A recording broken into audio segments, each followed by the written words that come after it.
Maya Reeves shifted the worn duffel bag higher on her shoulder as she approached the security checkpoint at Denver International Airport. The Tuesday morning rush hadn't started yet, leaving the serpentine queue lines mostly empty at 6:15.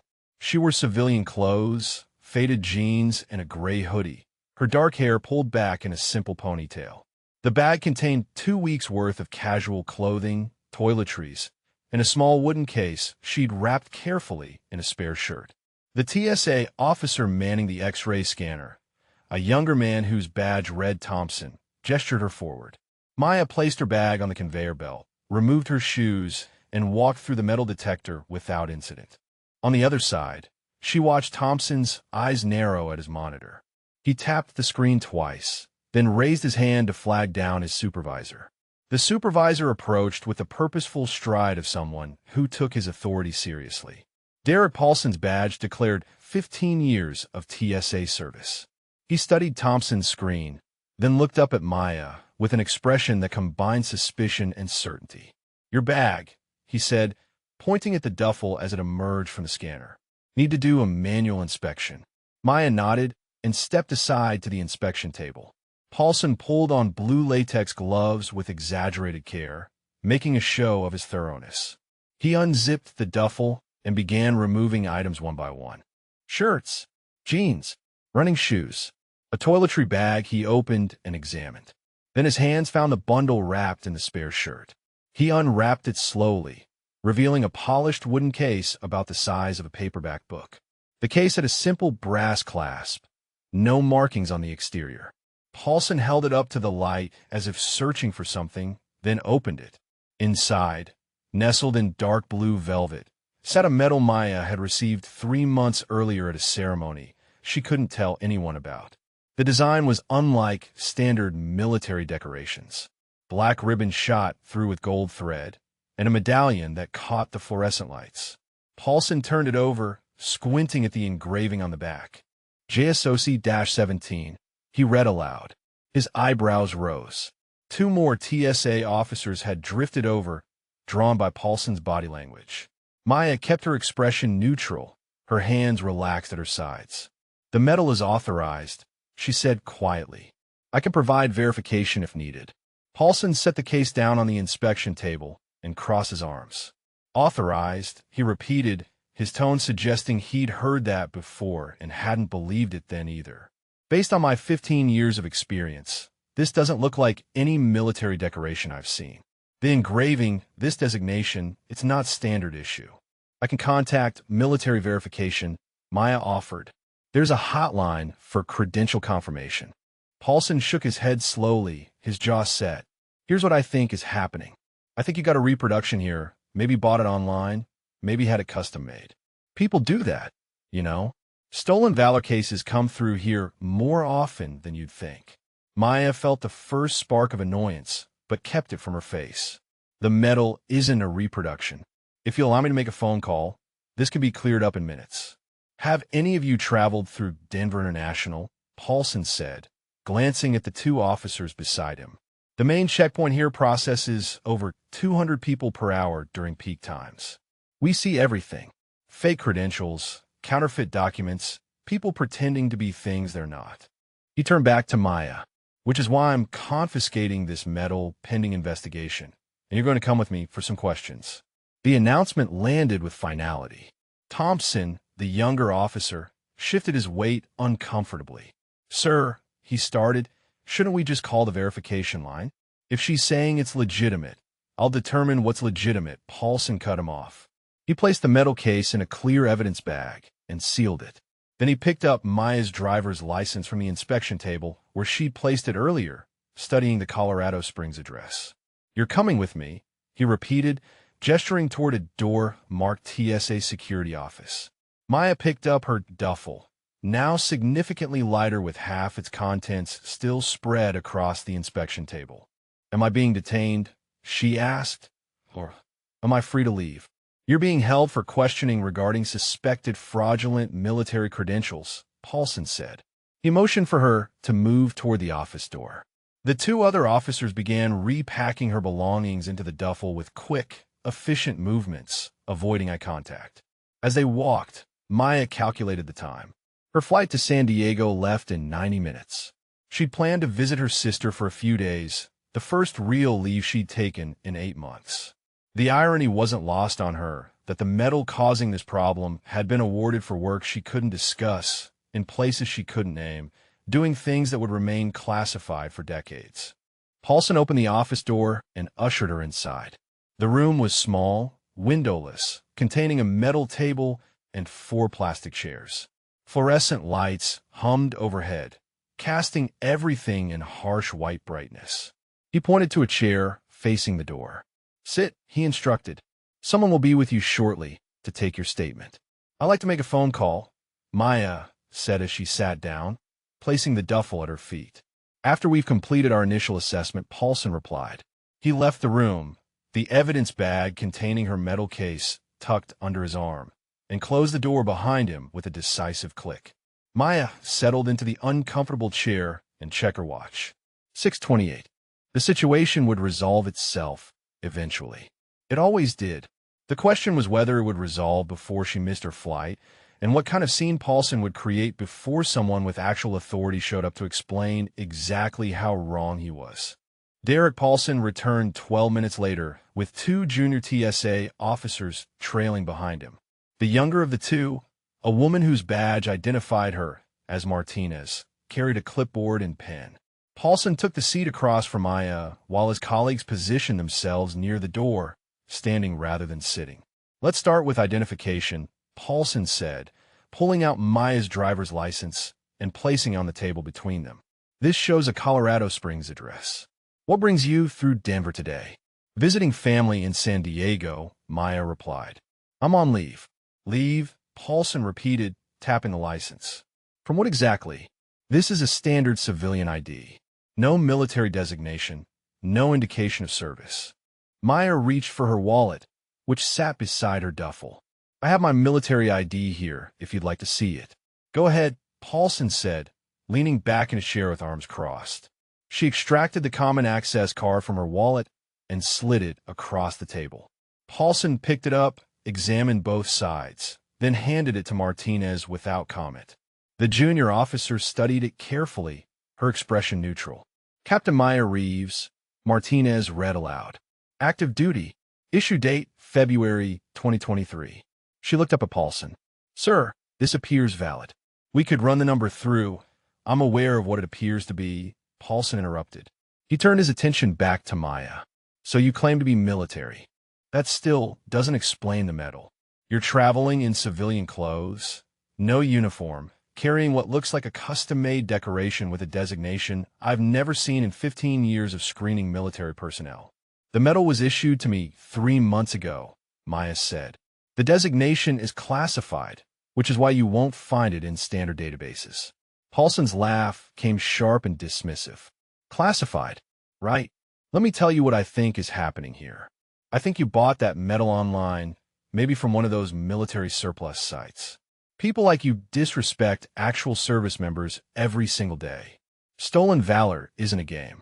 The accusation hung in the air. Martinez shifted uncomfortably, her pen hovering over the clipboard. The other junior officer, a man named Rodriguez according to his badge, cleared his throat as if preparing to speak, but remained silent. "I'm not claiming stolen valor," Maya said, her voice leveled despite the insult. "I'm an active duty officer. The common access card you're holding confirms that. If you contact the military verification hotline, they can confirm my status and provide information about authorized decorations." Rodriguez spoke up from his position by the door. "Sir, maybe we should place that call. The verification line can clear this up in a few minutes." Paulson's jaw tightened. His gaze moved from Maya to Rodriguez, displeasure evident in the hard set of his mouth. "I don't need a verification line to tell me what I'm looking at. I've processed thousands of military personnel through this checkpoint. Real service members don't travel with suspicious decorations in unmarked cases. They don't have classifications that nobody's heard of." Maya met his eyes without flinching. "The classification exists specifically because most people haven't heard of it. That's the nature of classified operations." "Operations," Paulson said, his tone mocking now. "What operations?" What unit are you claiming to be part of? I'd prefer to provide that information through proper verification channels, Maya replied. Paulson leaned forward, placing both palms flat on the table. Here's what's going to happen. You're going to tell me right now what unit you claim to serve in, or I'm calling airport police to file formal charges for possession of fraudulent military credentials. The threat was clear. Maya calculated quickly. The information Paulson was demanding wasn't classified in itself, just sensitive, providing it might move the situation forward or it might give him ammunition to escalate further. Either way, staying silent would definitely result in police involvement. Joint Special Operations Command, she said quietly. Development Group. I've been with the unit for 4 years. The words landed like stones. Paulson's expression shifted from aggressive certainty to something closer to disbelief mixed with anger. Martinez's pen stopped moving on the clipboard. Rodriguez took a half step forward. DevGru, Paulson said slowly. You're claiming to be a SEAL. I didn't say that, Maya corrected. DevGru has multiple components. I serve in an integrated support role. Paulson stood abruptly, his chair scraping against the linoleum floor. Women don't serve in those units, he stated flatly. This is exactly what I'm talking about. You're not even trying to make your story believable. Women have served in DevGru since 2016, Maya said. I was part of the first integration cohort. This information is publicly available. Martinez turned to Paulson with a questioning look. Sir, she's right about that. The combat integration happened several years ago. I remember reading about it. Reading about it and knowing the reality are different things, Paulson snapped.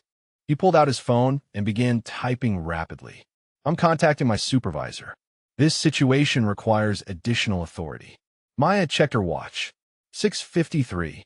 Her flight boarded in 37 minutes. The gate was 15 minutes away. Through security checkpoints she obviously couldn't access while being detained. Missing the flight was becoming inevitable. I'd like to make a phone call, she said again. After we've completed our investigation, Paulson replied without looking up from his phone. He finished typing and pocketed the device. My supervisor will be here in 5 minutes. Until then, you sit tight. He left the room with purposeful strides. Martinez and Rodriguez remained, exchanging uncertain glances. The silence stretched uncomfortable and heavy. Finally, Rodriguez spoke, his voice low. Ma'am, for what it's worth, I think you should have called verification immediately. This seems like procedure is being skipped. Maya offered him a slight nod of acknowledgement, but said nothing. Martinez busied herself with a clipboard, writing notes that seemed more like nervous activity than necessary documentation. 3 minutes passed, then 5. At 7:02, Paulson returned with an older man whose badge identified him as Robert Miller, area supervisor. Miller's expression suggested he'd already formed an opinion before entering the room. Captain Reeves, Miller said, taking the seat Paulson had vacated. I understand we have a situation here regarding a questionable military decoration. I've reviewed the medal in question, and I have to say it does raise concerns. Those concerns can be addressed through proper verification, Maya said. Miller shook his head slowly. Here's the problem. TSA protocol gives us discretion in cases of suspected fraud. Supervisor Paulson has 15 years of experience identifying fraudulent credentials. His judgment carries weight. Then use that judgment to make the verification call, Maya suggested. We will, Miller assured her. But these things take time. Classification claims require additional clearance levels. In the meantime, I'm authorizing continued detention and confiscation of your phone to prevent any evidence tampering. Maya felt the situation shifting from annoying to concerning. You're confiscating my phone, she repeated. Standard procedure in fraud investigations, Miller confirmed. He held out his hand expectantly. She had 2 phones.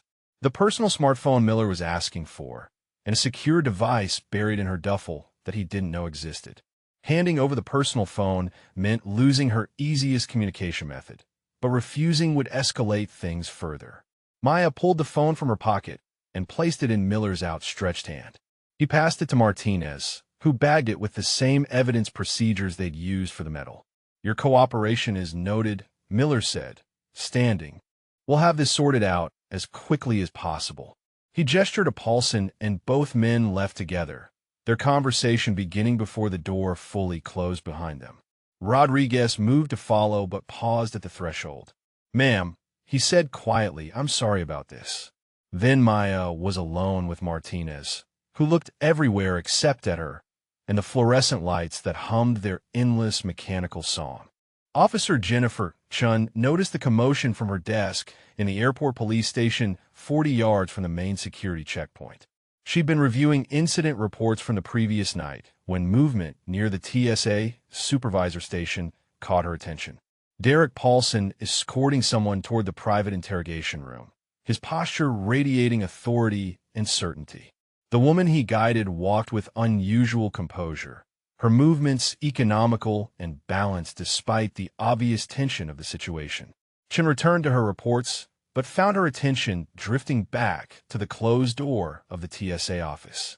15 minutes later, Rodriguez appeared in her doorway.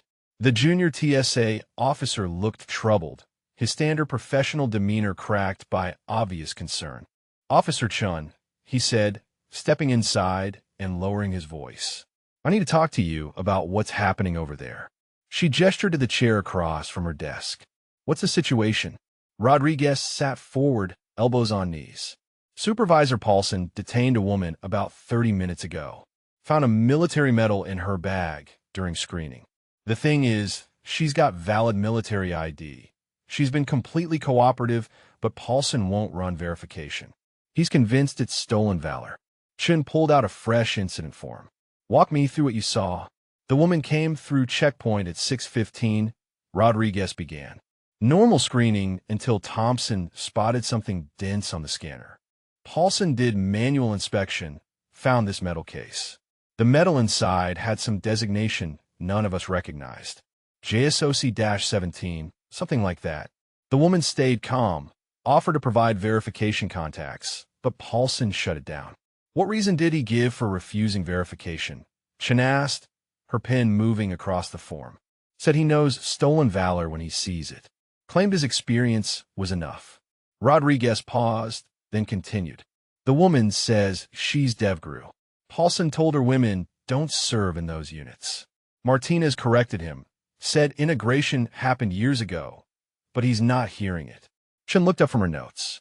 "She specifically stated DevGru?" "Yes, ma'am. Provided her CAC, showed Colorado Springs address. Everything looked legitimate to me. That's why I thought someone should know what's developing over there."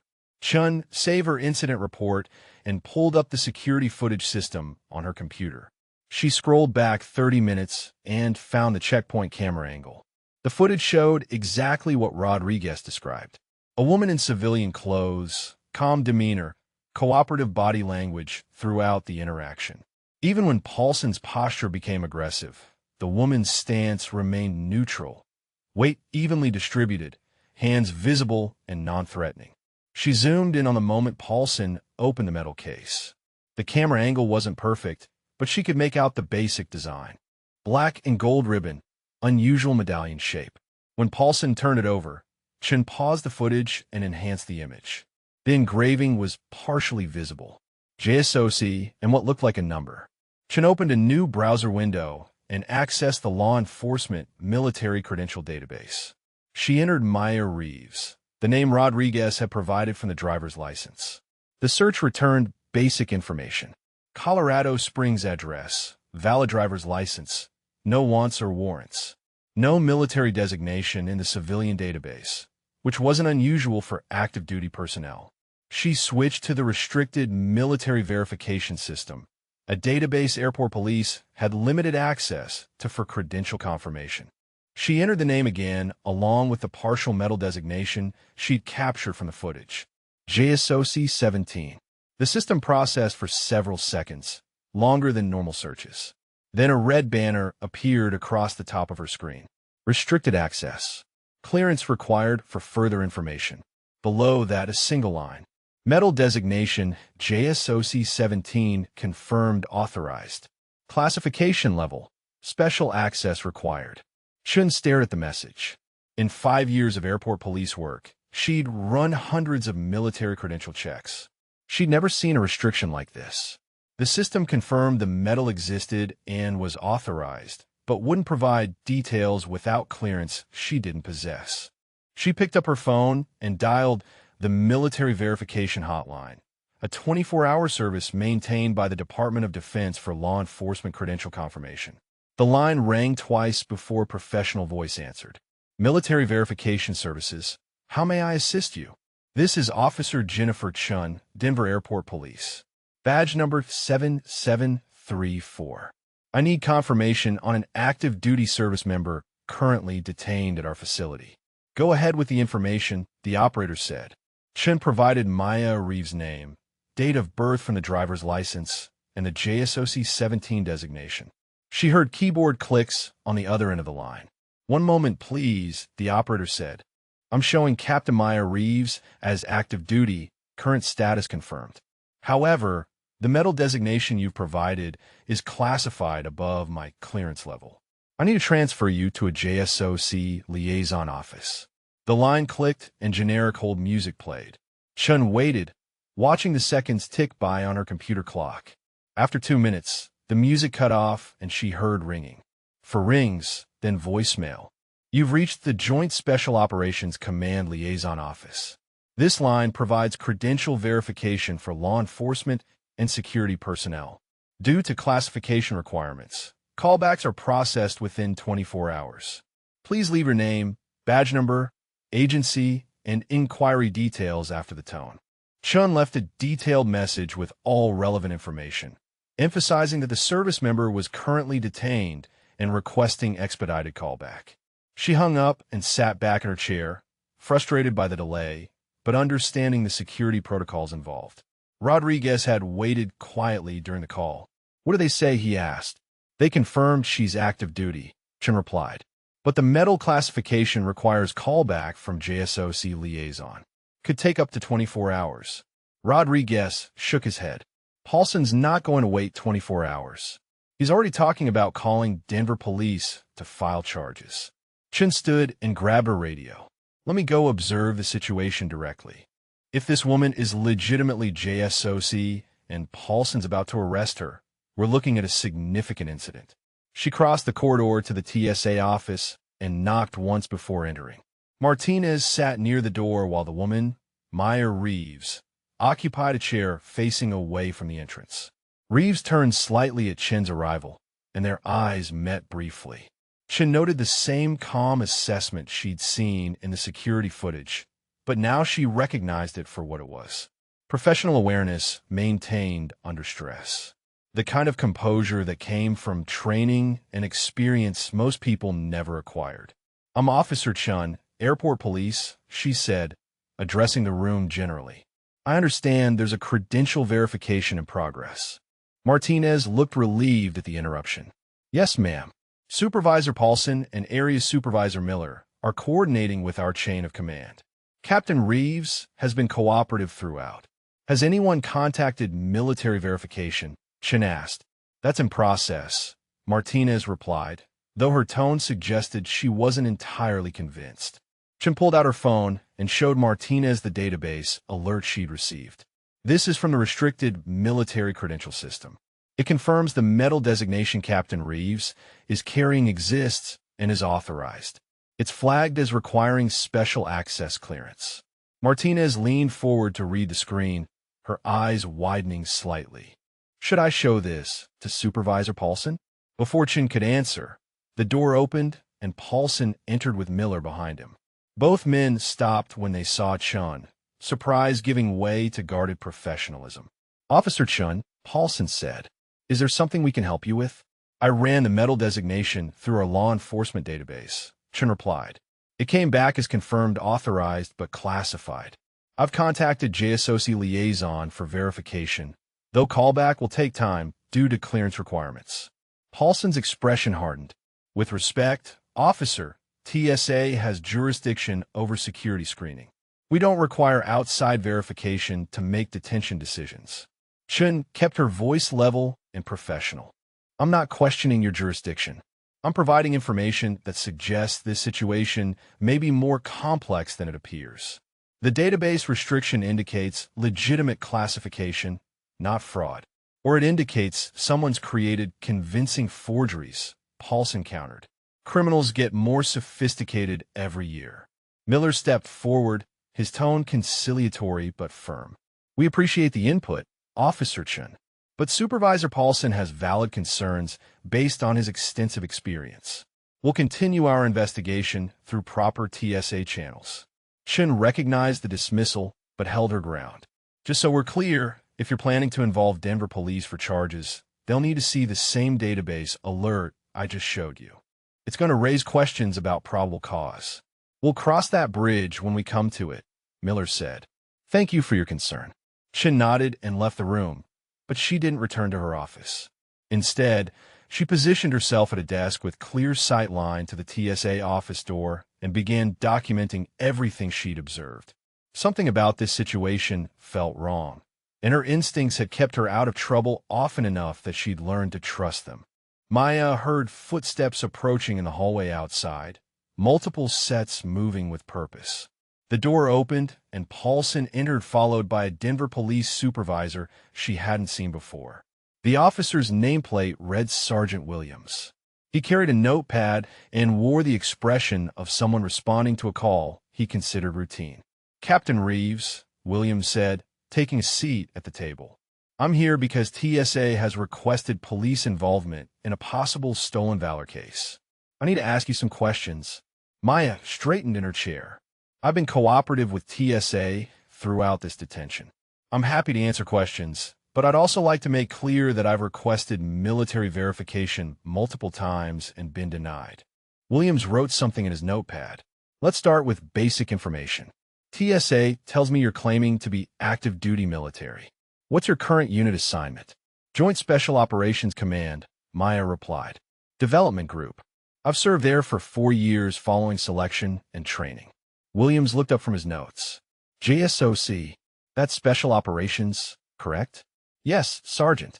And what's your specific role there? Maya paused, choosing her words carefully. I serve in an integrated support capacity. The specific nature of my work is classified.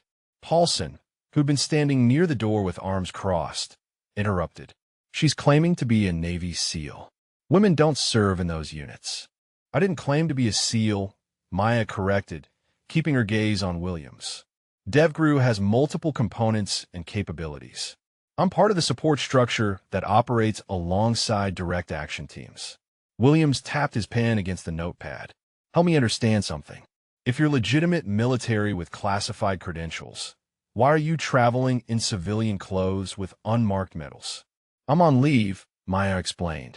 Military personnel often travel in civilian attire when off duty. The medal was packed because I'm visiting family and wanted to show them. It's a recent award. What kind of award requires that level of classification? Williams asked. Operational recognition, Maya said. I can't discuss the specific mission it commemorates because that information remains classified. Paulson moved closer to the table. Sergeant, this is exactly what I've been saying. Her story has convenient gaps everywhere you look. Classified this, can't discuss that. It's textbook fraud behavior. Williams turned to Paulson. You mentioned you have the medal. Can I see it? Paulson retrieved the evidence bag from a cabinet and placed it on the table. Williams pulled on gloves and removed the medal, examining it with professional thoroughness. He turned it over, reading the engraving aloud. JSOC-17. He looked at Maya. This designation mean something specific? It's the classification marker for the operation and recognition level, Maya said. The military verification hotline can confirm its legitimacy if someone would make that call. Williams set the medal down and pulled out his phone. What's the number for that hotline? Maya recited it from memory. Williams dialed and waited, then identified himself and explained the situation. Maya watched his expression as he listened to the response. He asked several follow-up questions, writing continuously in his notepad. After 3 minutes, he thanked the operator and ended the call. Okay, Williams said, looking between Maya and Paulson. The verification line confirms Captain Reeves is active duty, currently assigned to a JSOC unit. However, They can't verify the metal designation without higher clearance. They're transferring the inquiry to a JSOC liaison office. There, Paulson said, his voice carrying triumph. Can't verify the metal. That's what I've been saying. Williams held up a hand. They didn't say they can't verify it exists. They said they don't have clearance to access that information. That's different from it being fraudulent. It's a convenient excuse, Paulson argued. If the metal was legitimate, verification would be simple. Before Williams could respond, the door opened and Officer Chen stepped inside. Sergeant Williams, she said, holding up her phone. I need to show you something. Williams gestured her forward. Chen displayed her phone screen, showing the law enforcement database alert. This is from the restricted military credential system we have access to through airport police. I ran the metal designation earlier. The system confirms JSOC-17 is an authorized metal classification, but it's flagged as requiring special access clearance to view details. Williams studied the screen, then looked at Paulson. This seems to support Captain Reeves' explanation. The metal exists, it's authorized, it's just classified. Paulson's jaw tightened, frustration evident in the set of his shoulders. With all due respect, Sergeant, classification systems can be faked. The internet is full of information on military protocols. Someone determined enough could create convincing forgeries. Chen spoke up, her tone measured but firm. Sir, the database I accessed isn't public. It's a law enforcement system with restricted access. The flag it returned indicates the designation exists in official military records. That's not something someone can fake from internet research. Williams closed his notepad. Captain Reeves, based on what I'm seeing, I don't have probable cause for charges. Your military ID appears valid. The verification hotline confirms your active duty status, and the database shows the metal designation as authorized. The classification issues are above my authority to resolve. Paulson stepped forward. Sergeant, I'm formally requesting you detain her pending further investigation. TSA has concerns that warrant continued law enforcement involvement. Williams shook his head. I can't detain someone without probable cause. Right now, the evidence suggests she's exactly who she claims to be. If you want to continue holding her, that's TSA's decision, but Denver police isn't going to file charges based on what we have. Maya felt the first easing of tension since this situation began. Sergeant Williams, am I free to leave? Williams looked at Paulson, then at Miller, who'd been observing silently from the doorway. That's a TSA question, not a police question. Miller cleared his throat. Captain Reeves, we still have concerns about the metal's authenticity. We're requesting you remain here until we receive callback from JSOC liaison. How long will that take? Maya asked. Could be several hours, Miller admitted. Classification clearances aren't instant. My flight to San Diego boards in 10 minutes, Maya said. I've already missed it. How long are you planning to hold me? Until we're satisfied the metal is legitimate, Paulson stated flatly. This is a security matter. William stood, collecting his notepad. For the record, I'm documenting that Denver police found no probable cause for criminal charges. TSA can continue their investigation, but we're not taking custody. He nodded to Maya. Ma'am. Then to Chun. Officer. After Williams left, the room felt smaller despite having one fewer person. Chun remained, her presence a small counterbalance to Paulson and Miller's determination. Captain Reeves, Chun said, addressing her directly for the first time. I've left detailed information with the JSOC liaison office. They should be calling back as soon as someone with appropriate clearance reviews the request. Thank you, officer, Maya replied. Paulson moved to block Chen's path to the door. Officer Chun, I appreciate your assistance, but TSA will handle this investigation from here. We don't require further law enforcement involvement. Chen met his gaze without backing down. Actually, Supervisor Paulson, when a restricted database flags credentials as classified, law enforcement has standing to monitor the situation. I'll be available if needed. She left before Paulson could respond.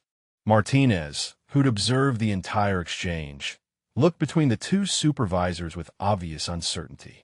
Miller pulled Paulson aside, their conversation dropping to whispers Maya couldn't hear clearly. She caught fragments. liability, proper procedures, chain of command. After a minute, Miller turned back to Maya. Captain Reeves, we're going to step out and contact our regional director for guidance. Given the law enforcement findings and database confirmations, we want to ensure we're following appropriate protocols. Martinez will remain with you. The two men left, and Maya was alone with Martinez once again. The junior officer fidgeted with her clipboard, then spoke quietly. For what it's worth, ma'am, I think Officer Chun is right. The database confirmation should be enough. Maya appreciated the sentiment, but knew better than to encourage Martinez to undermine her supervisors. She checked her watch instead. 7:43. Her flight had departed 8 minutes ago. Her sister would be waiting at San Diego Airport in 3 hours, expecting an arrival that wouldn't happen. The secured phone in her duffel could solve this situation with a single call, but using it would create its own complications. Equipment like that wasn't supposed to exist in civilian spaces, and explaining its presence would require revealing information she'd rather keep contained. Better to wait and let the system work, however slowly. Martinez's radio crackled. She listened to a brief transmission, then looked at Maya with an expression somewhere between relief and apprehension. Ma'am, the JSOC liaison office is calling back. Supervisor Paulson is taking it in the main office. Finally, Maya thought. Now they'd see exactly how wrong this morning had gone. Officer Jennifer Chun stood outside the TSA main office, positioned close enough to hear raised voices through the door, but far enough to maintain plausible deniability if questioned. Paulson's voice carried clearly, defensive and insistent. Miller's responses came quieter, harder to distinguish. She pulled out her phone and reviewed the incident timeline she'd been documenting. 6:15, initial detention. 6:35, her first involvement. 7:15, Denver police called and found no probable cause. 7:45, JSOC callback received. Each timestamp represented an escalation point, and the pattern troubled her. The office door opened and Miller emerged, his expression tight with controlled frustration. He walked past Chun without acknowledgement, heading toward the security checkpoint supervisor station. Moments later, Paulson appeared in the doorway and locked eyes with Chun. Officer Chun, he said, his tone formal and cold. The JSOC liaison office has confirmed Captain Reeves is active duty and assigned to their command. However, they're unable to provide specific information about the medal designation due to classification restrictions. Unable or unwilling? Chun asked. Paulson's jaw worked briefly before he responded. The liaison stated they can verify the medal exists and is authorized for Captain Reeves, but the operational details remain classified, even from their verification office. They recommended we release her and return her property. Chun felt vindication mixed with concern. Recommended. Not ordered? Correct, Paulson said. They made a recommendation. TSA maintains authority over security screening decisions at this checkpoint. So you're still detaining her, Chun said flatly. We're evaluating next steps, Paulson replied.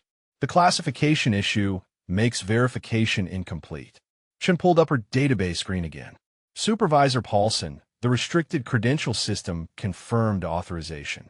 JSOC liaison confirmed her service and medal legitimacy. Denver police found no probable cause.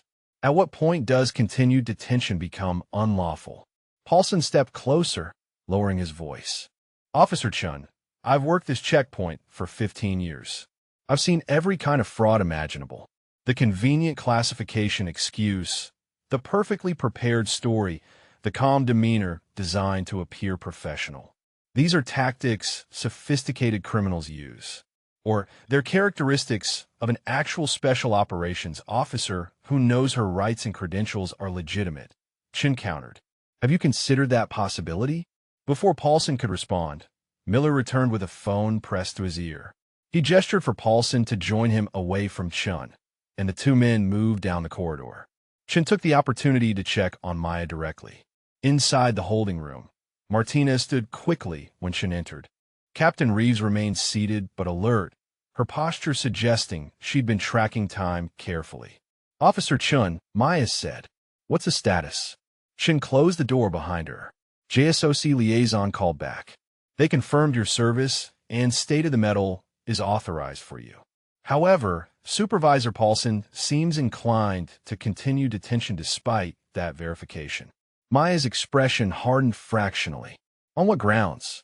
He's claiming the classification prevents complete verification, Shin explained. His position is that TSA maintains discretion in security screening decisions. Maya stood and reached for her duffel. Officer Chun, I'm not asking permission anymore. I'm active duty military, verified by both JSOC and law enforcement databases. I've been detained for over 90 minutes without charges. Either arrest me or I'm leaving. Chun held up a hand. Captain Reeves, I understand your frustration. Give me 10 more minutes. If Paulson continues this, I'll escalate to Airport Police Chief and TSA Regional Director simultaneously. Maya considered this, then nodded and sat back down. 10 minutes, she agreed. Chun left the room and returned to her desk. She pulled up the TSA Regional Directory and found Marcus Webb, Regional Director for Mountain West. She composed an email detailing the situation, attaching screenshots of the database alerts, timeline of events, and Denver police findings. She saved it as a draft, but didn't send it yet. The threat might be more effective than the execution. Rodriguez appeared at her desk, glancing around nervously before speaking. Officer Chun, I need to tell you something about Supervisor Paulson. Chun gestured to the chair. Go ahead. Rodriguez sat, his voice dropping to barely above a whisper. This isn't the first time something like this has happened. Last year, there was an Army captain traveling through during leave. Paulson detained him for 3 hours over a Purple Heart he said looked suspicious. Turned out it was completely legitimate. Chun leaned forward. Was there any official action taken? The guy filed a complaint, Rodriguez said. It went to Area Supervisor Miller. He dismissed it as a judgment call. Said Paulson was being appropriately cautious. Do you remember the captain's name? Chun asked, already pulling up her incident database. Something like Thompson or Thomas, Rodriguez said. It was in August, I think. The guy missed his connection to Germany. He was pretty angry. Chun searched the database for August incidents involving military credentials. She found it after 2 minutes. Captain Robert Thomas, Army, detained 3.2 hours for verification of Purple Heart medal. Complaint filed, dismissed by TSA management as procedural discretion exercised appropriately. She expanded the search to include all military credential incidents involving Paulson over the past 2 years. The results populated slowly. 8 separate cases. 7 resulted in verification confirming legitimacy. 1 was still listed as unresolved. Chun clicked through each case file. Marine Lieutenant detained 4 hours, missed deployment connection, received counseling from command for late arrival. Air Force Major detained 2.5 hours, verification confirmed legitimate. Navy Lieutenant detained 3 hours, all credentials verified. A pattern emerged clearly. Younger service members, several women, multiple minorities, all eventually verified as legitimate.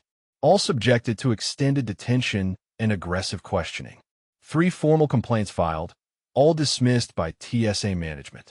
She printed the summary report and headed back toward the holding room, but Miller intercepted her in the corridor. Officer Chun, he said, positioning himself to block her path.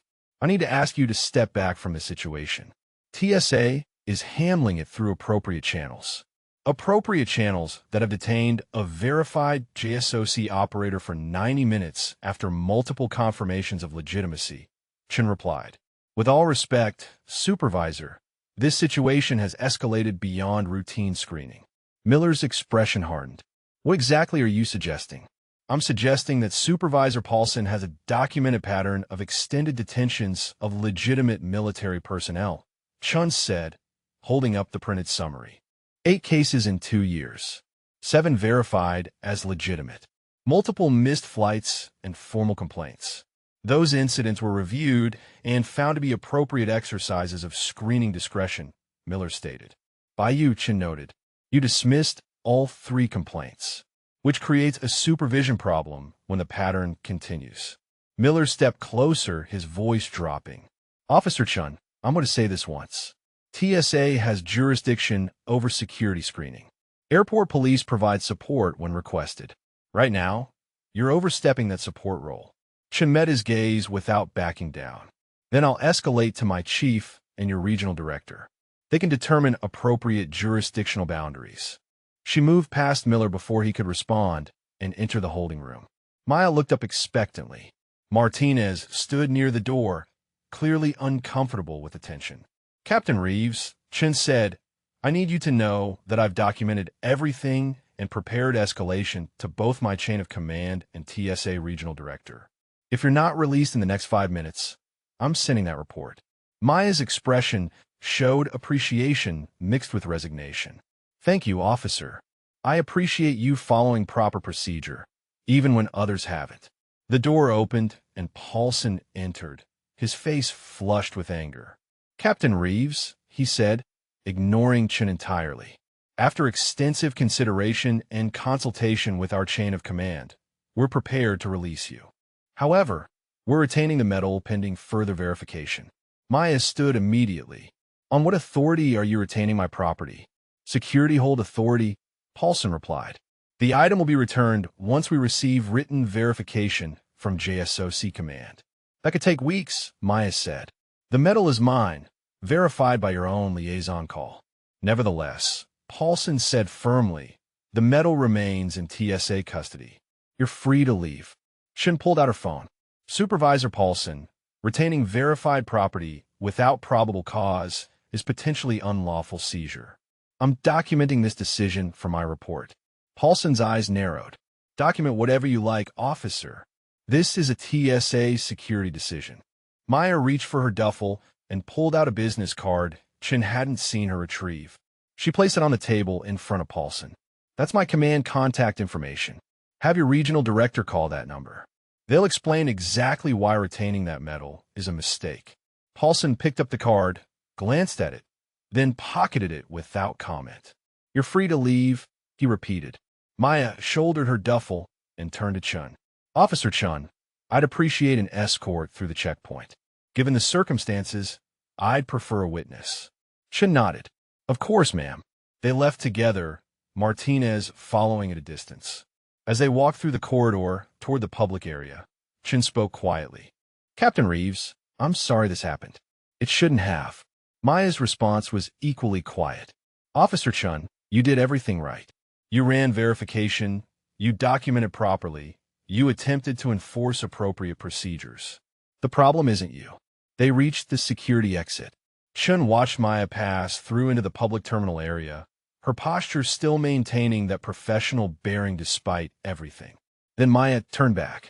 Officer Chen, when your report reaches people who understand what just happened here, Paulson's career is over. Make sure your documentation is thorough. Then she was gone, disappearing into the morning crowd of travelers. Chen stood at the checkpoint boundary, the printed incident summary in her hand, and wondered exactly how high up the chain of command this situation was about to reach.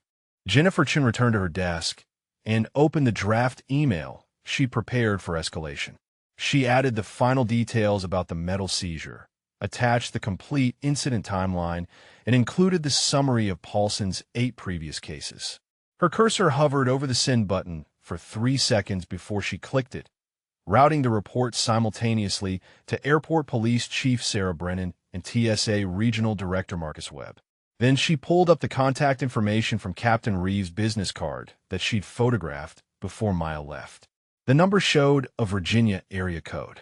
She dialed and waited through 2 rings. JSOC Operations Center, a professional male voice answered. How may I direct your call? This is Officer Jennifer Chen, Denver Airport Police. I need to speak with someone regarding an incident involving Captain Maya Reeves that occurred at our facility this morning. One moment, the voice said. The line clicked to hold music for 15 seconds, then a different voice came on. This is Major David Klein, Operations Duty Officer. You're calling about Captain Reeves? Yes, sir, Chen said. She was detained at our TSA checkpoint for approximately 2 hours this morning. Her credentials were verified through multiple channels, but TSA supervisor confiscated a classified medal and refused to return it even after your liaison office confirmed her service. The silence on the other end lasted several seconds.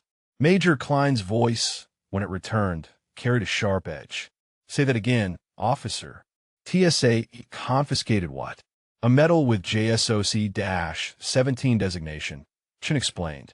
Despite verification from your liaison office and law enforcement database confirmation, the supervisor claims he's retaining it pending written verification. She heard keyboard clicks. Captain Reeves is a Tier 1 operator, Klein said, his tone shifting from sharp to cold. The medal she's carrying is classified recognition for operations I can't discuss on this line. That TSA supervisor just seized classified material without clearance or authority. Chun felt her stomach drop. Sir, I attempted to prevent the seizure, but TSA claims jurisdiction over security decisions. Officer Chun, Klein said, and she heard him typing rapidly in the background. I need the names of every TSA employee involved in this incident. Supervisor, area manager, anyone in the chain of decision-making. Chun provided the information, spelling each name carefully. Klein repeated them back for verification. I'm escalating this immediately, Klein stated. Within the hour, someone from our command is going to contact TSA leadership. That medal needs to be in our custody before end of business today. Is Captain Reeves still at your facility? No, sir, Chen replied.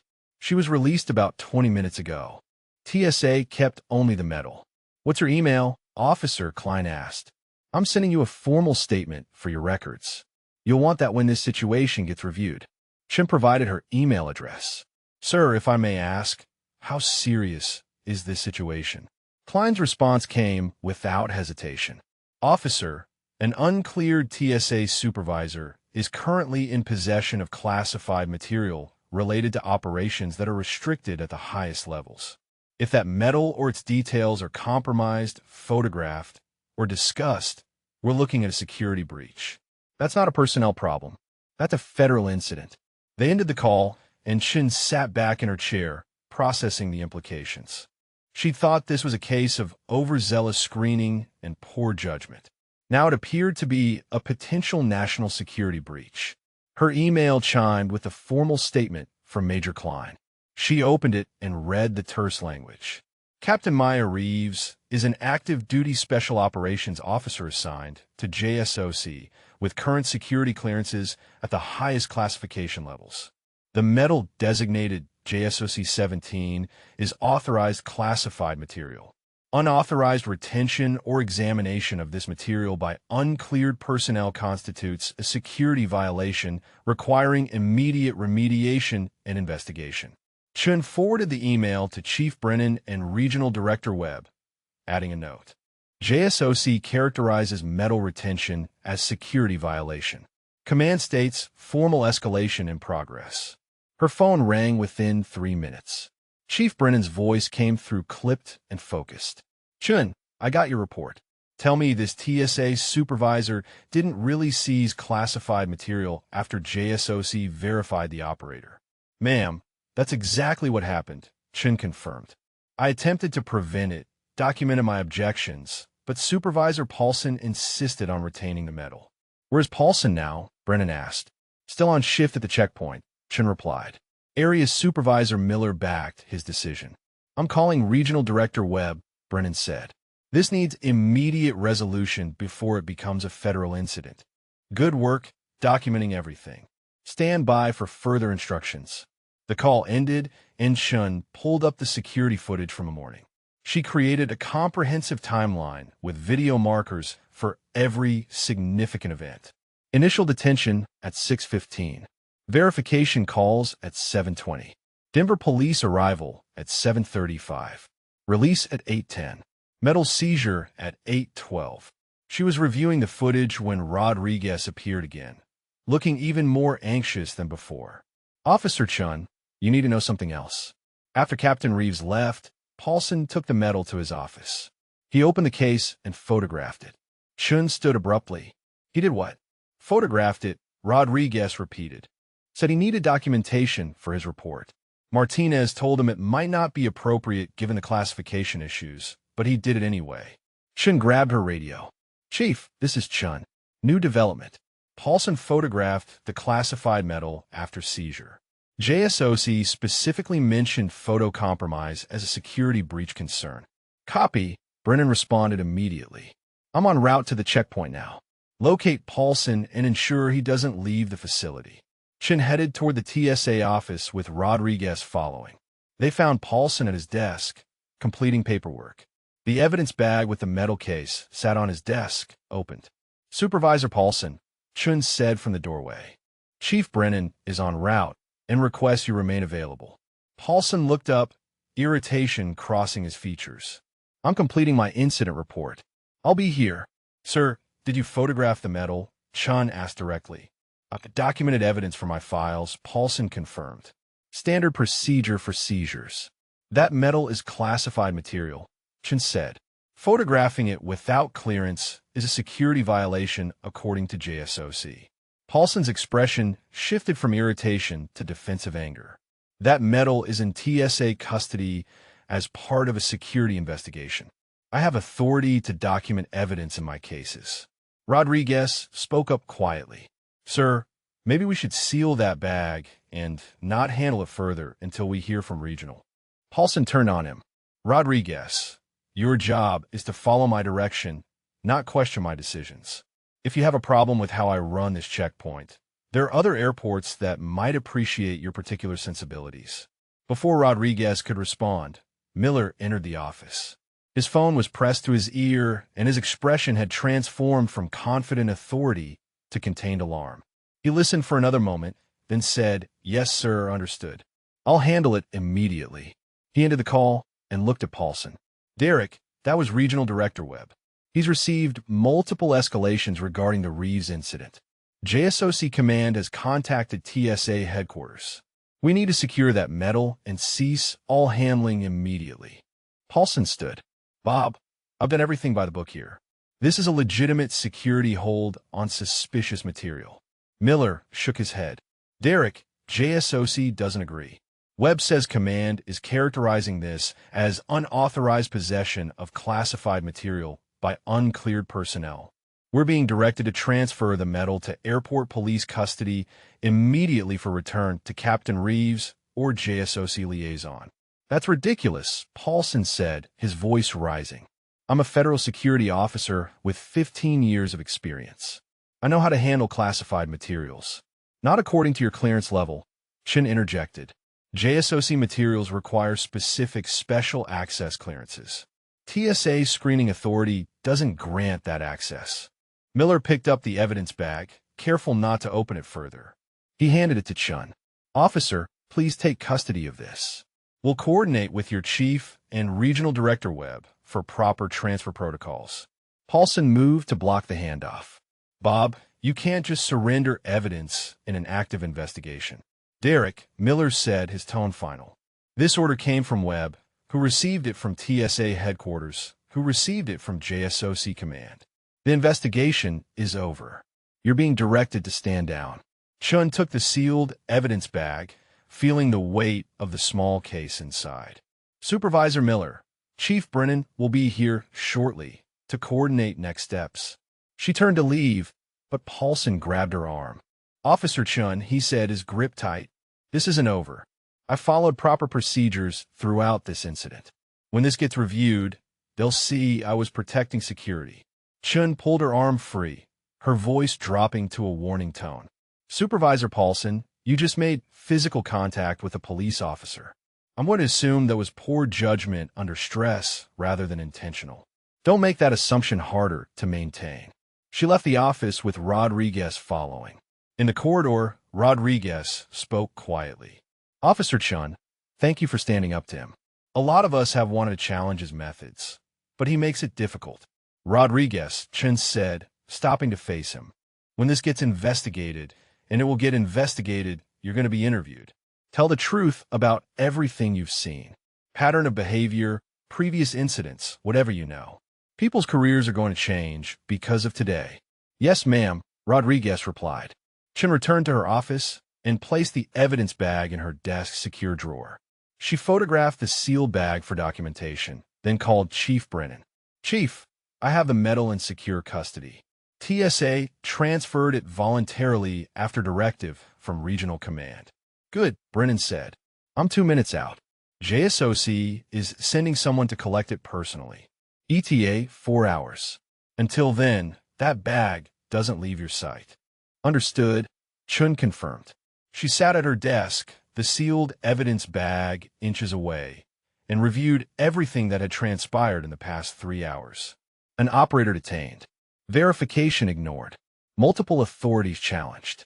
Classified material seized and photographed. The implications cascaded forward like dominoes already tipping. Somewhere in Virginia, she imagined, command staff were having very different conversations than the ones happening at Denver Airport. Those conversations would determine exactly how severe the consequences became for everyone involved. Her computer chimed with a new email. Marcus Webb, TSA Regional Director. Subject line, Immediate Administrative Review, Denver Checkpoint Incident. She opened it and began reading the formal language that signaled the beginning of the end for Derek Paulson's career. Marcus Webb's phone rang at 8:45 in the morning while he was reviewing staffing reports at his home office in Boulder. The caller ID showed TSA headquarters in Washington. He answered with practiced professionalism, expecting a routine policy update. Marcus, this is Deputy Administrator Patricia Holden. We have a situation at Denver that requires your immediate attention. Webb sat forward in his chair, already pulling up his laptop. What kind of situation? About an hour ago, JSOC Command contacted the administrator's office directly.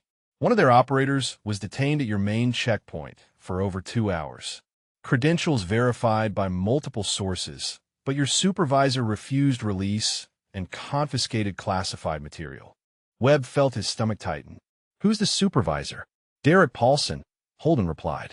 Does that name mean something to you? Webb pulled up Paulson's personnel file. 15-year veteran, strong performance reviews until recently. 3 formal complaints in the past 18 months, all regarding military credential screening. I dismissed those complaints as judgment calls after review.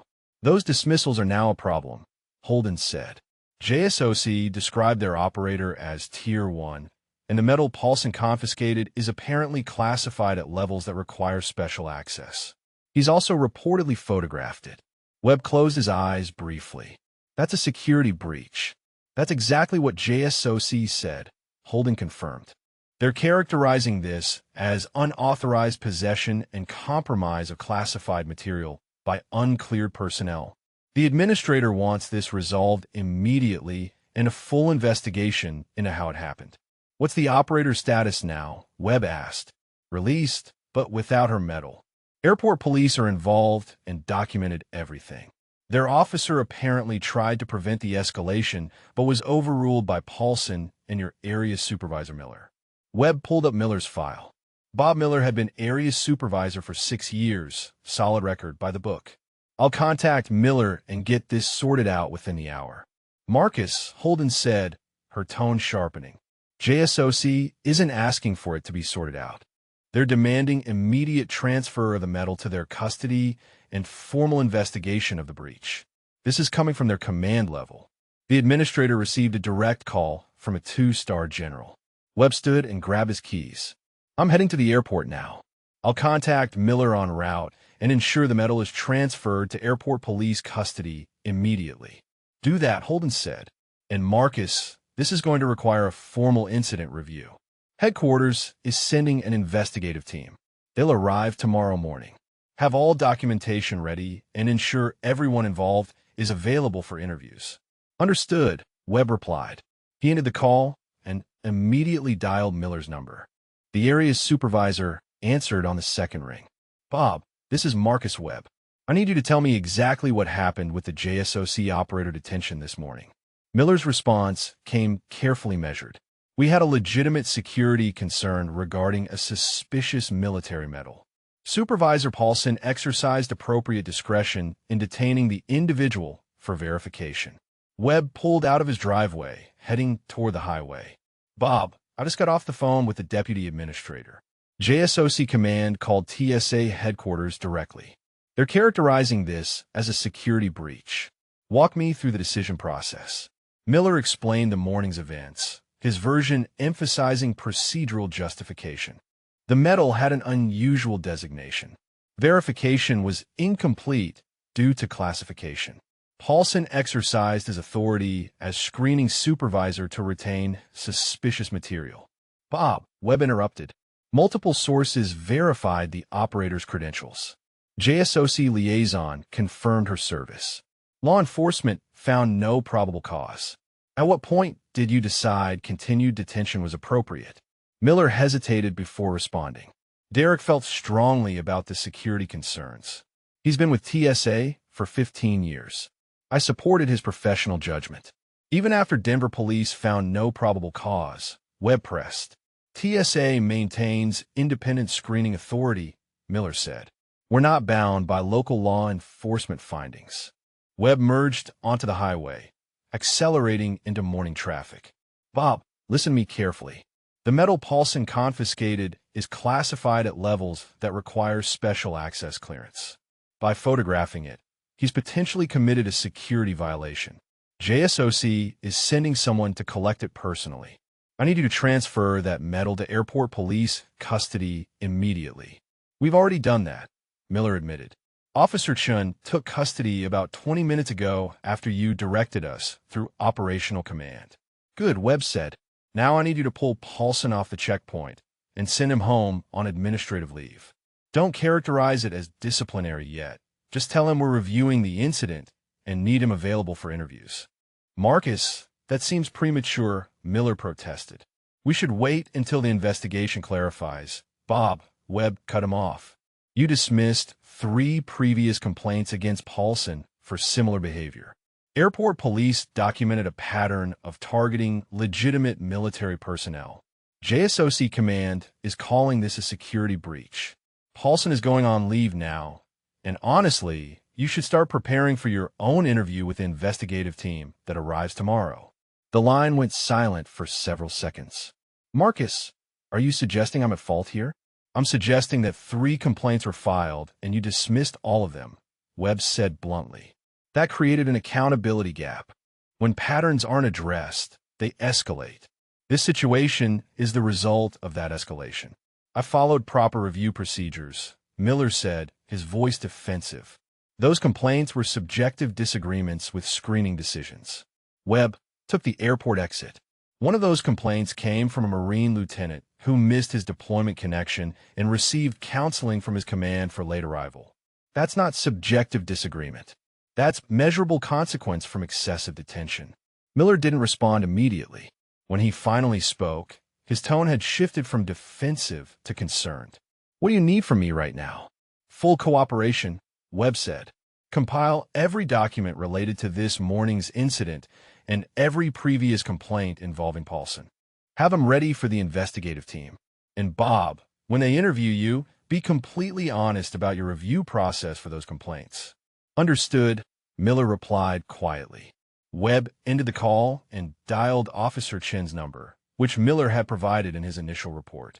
Chen answered promptly. Officer Chen, this is Marcus Webb, TSA Regional Director. I understand you have the medal in secure custody. Yes, sir, Chen confirmed. Chief Brennan directed me to maintain personal custody until JSOC representative arrives for collection. I appreciate your documentation throughout this incident, Webb said. Your reports are going to be critical for the investigation. I want you to know that TSA headquarters recognizes you attempted to prevent this escalation. Thank you, sir, Chen replied. For the record, I've prepared a complete timeline with security footage markers and all verification attempts. JSOC Major Klein also provided a formal statement that I've forwarded to headquarters. Major Klein is the operations duty officer who's sending someone to collect the medal, Webb said. Do you have an ETA on their arrival?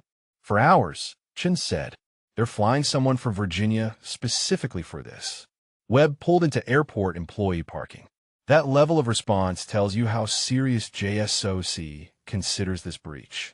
When their representative arrives, provide full cooperation and documentation. This is a federal security matter now. Understood, sir, Chen said. Webb entered the airport through the employee entrance and headed directly to the TSA administrative offices. He found Miller in his office, looking considerably less confident than he'd sounded on the phone. Paulson sat across from him, his expression a mixture of defiance and growing uncertainty. "Derek," Webb said, entering without preamble, "I need you to go home on administrative leave effective immediately. You'll remain on full pay, but you're not to return to the checkpoint until the investigation is complete." Paulson stood, his face flushing.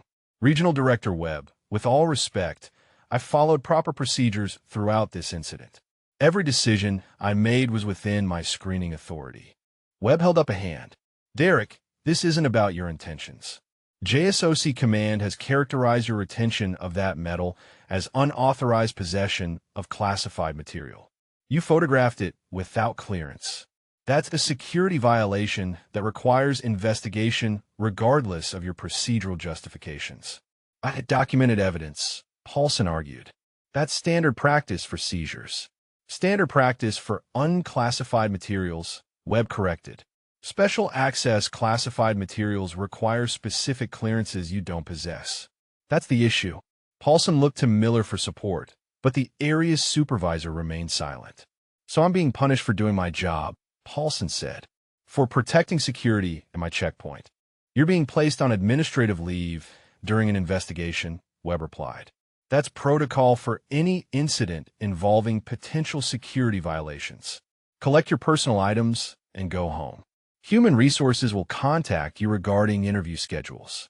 Paulson grabbed his jacket from the chair, his movements sharp with barely contained anger. "When this investigation concludes, they're going to find I did nothing wrong. I protected this checkpoint from someone with suspicious credentials. Multiple authorities verified those credentials," Webb stated. "Your judgment was wrong. The question now is whether that wrong judgment constitutes negligence or follows from institutional patterns that need addressing." After Paulson left, Webb turned to Miller. "Bob, I need you to understand something. 3 complaints were filed about Derek's screening methods. You dismissed all 3.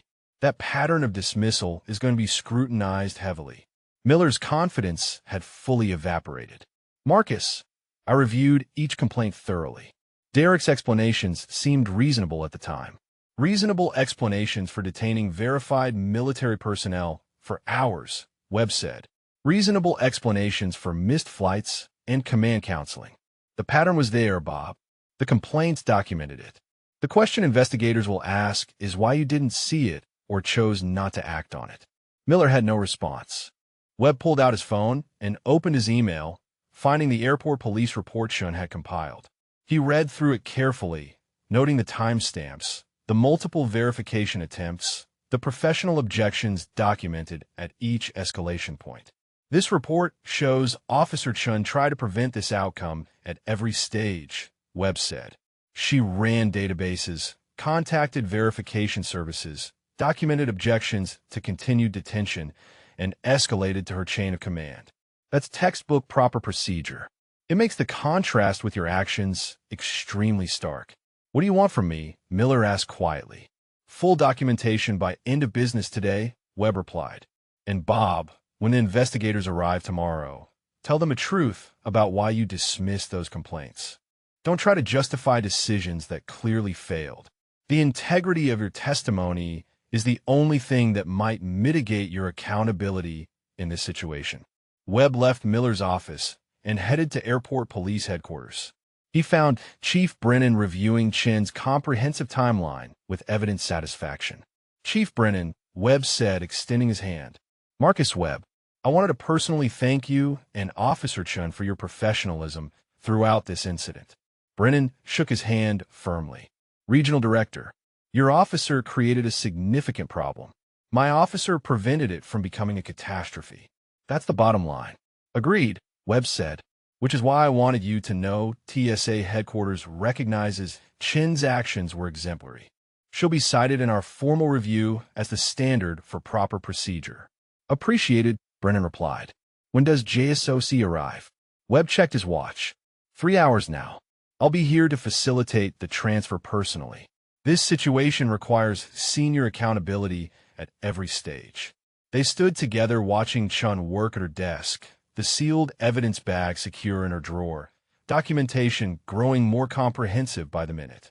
Somewhere in Virginia, a JSOC representative was boarding a plane to collect classified material that should never have been in TSA custody. Somewhere in this airport, Derek Paulson was driving home to wait for interviews that would end his career. And somewhere in the system, patterns of dismissed complaints and unchecked authority were being documented in reports that would change policies nationwide. The investigation was just beginning. Derek Paulson sat in his living room 30 miles from the airport, staring at his phone. The administrative leave notification from Human Resources had arrived 20 minutes after he'd gotten home. Pending investigation of incident dated today involving detention and property seizure. Remain available for interviews. Do not discuss case with other TSA personnel. He read it for the 5th time, anger building with each word. 15 years of service. Hundreds of successful fraud identifications. Multiple commendations for vigilance. And now administrative leave because some woman with a suspicious medal made phone calls to the right people. His personal phone rang. The caller ID showed Rodriguez's number. Paulson answered immediately. Derek, Rodriguez said, his voice tight with stress. You need to know what's happening here. Airport police and regional director are treating this like a federal incident. They're saying you committed a security violation. I documented evidence in my case file, Paulson replied. That's procedure. I've done it hundreds of times. Rodriguez hesitated before responding. Derek, they're saying the metal was classified at special access levels. That photographing it without clearance is a breach. JSOC is sending someone from Virginia to collect it personally. Paulson stood and paced across his living room. That's ridiculous. TSA has authority over security screening. We examine materials every day. Classification doesn't override our jurisdiction. That's not what regional director is saying, Rodriguez replied. He told Miller that screening authority doesn't grant special access clearance. They're treating this as unauthorized possession of classified material. Did that woman actually have legitimate credentials? Paulson asked, though part of him already knew the answer. Multiple verifications confirmed it, Rodriguez said quietly. JSOC liaison, law enforcement databases, Denver police. Officer Chun documented everything. Derek, she was exactly who she claimed to be. Paulson sat back down heavily. Then why did her story have so many convenient gaps? The classification excuse, the refusal to provide details, the unmarked metal case. Those are fraud indicators. Or they're characteristics of actual classified operations, Rodriguez said.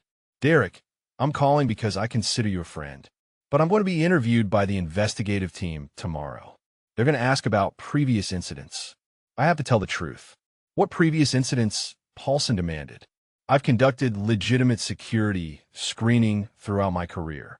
The Army captain last year, Rodriguez said. The Marine lieutenant 2 years ago. Officer Chun found 8 cases where you detained military personnel for extended periods, and they were all verified legitimate.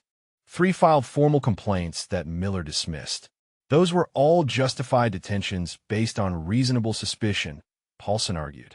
Every case involved credentials or materials that warranted additional scrutiny. Derek, all 8 were eventually confirmed legitimate, Rodriguez stated. That's a pattern. The investigators are going to examine why you kept targeting real military personnel. Because fraud operators get more sophisticated, Paulson said, his voice rising. They study real credentials. They prepare convincing stories. Extra vigilance isn't a pattern. It's good security practice. Rodriguez was silent for several seconds. Derek, I'm sorry. I need to go. Just wanted you to know what's coming. The call ended and Paulson threw his phone onto the couch. He walked to his home office and pulled out his personal copies of incident reports from the past 2 years. Army Captain Thomas, detained 3 hours in August, verified legitimate. Marine Lieutenant Cortez, detained 4 hours in March, verified legitimate. Air Force Major Williams, detained 2.5 hours in December, verified legitimate. He read through each report, looking for the flaw in his reasoning, the point where his judgment had failed. but each case had presented legitimate concerns. Thomas's Purple Heart had seemed too pristine for combat decoration. Cortez's orders had shown unusual unit designations. Williams's credentials had included classifications Paulson didn't recognize. His work phone, which he'd been told to keep available, rang with a number he didn't recognize. He answered cautiously, "Mr. Paulson, this is Special Agent Catherine Morrison with TSA Office of Inspector General. I'm part of the investigative team reviewing yesterday's incident at Denver International. I need to schedule an interview with you for tomorrow afternoon." "Tomorrow," Paulson repeated. "That's very fast." "The incident involves potential security violations," Agent Morrison explained. "Time-sensitive investigations receive priority. I can meet you at 2 o'clock at the regional office in Boulder, or we can arrange an alternate location if you prefer." "The regional office is fine," Paulson said, already dreading the conversation. "Bring any personal documentation you have regarding the incident," Morrison instructed. "And Mr. Paulson, I need to inform you that you have the right to have a union representative present during the interview." "I don't need a representative," Paulson replied. "I followed proper procedures." "That's your choice," Morrison said, "but I'd recommend reconsidering. The allegations involve security violations that could result in termination and potentially federal charges if mishandling of classified material is established." "Federal charges," Paulson repeated, the words landing like a physical blow. "I was conducting routine security screening." "We'll discuss that tomorrow," Morrison said. 2 o'clock at regional office. Her tone offered no room for negotiation. After she hung up, Paulson sat in silence, the phrase "federal charges" echoing in his mind. He pulled up the TSA employee handbook on his computer and searched for sections on classified material handling. The guidance was clear. TSA personnel conducting screening may encounter classified materials. Such materials should be handled minimally, documented through supervisor notification only, and never photographed or examined beyond what's necessary to confirm they don't pose immediate security threat. He'd photographed the metal in detail, multiple angles, close-ups of the engraving. He justified it as evidence documentation, standard procedure for seizures.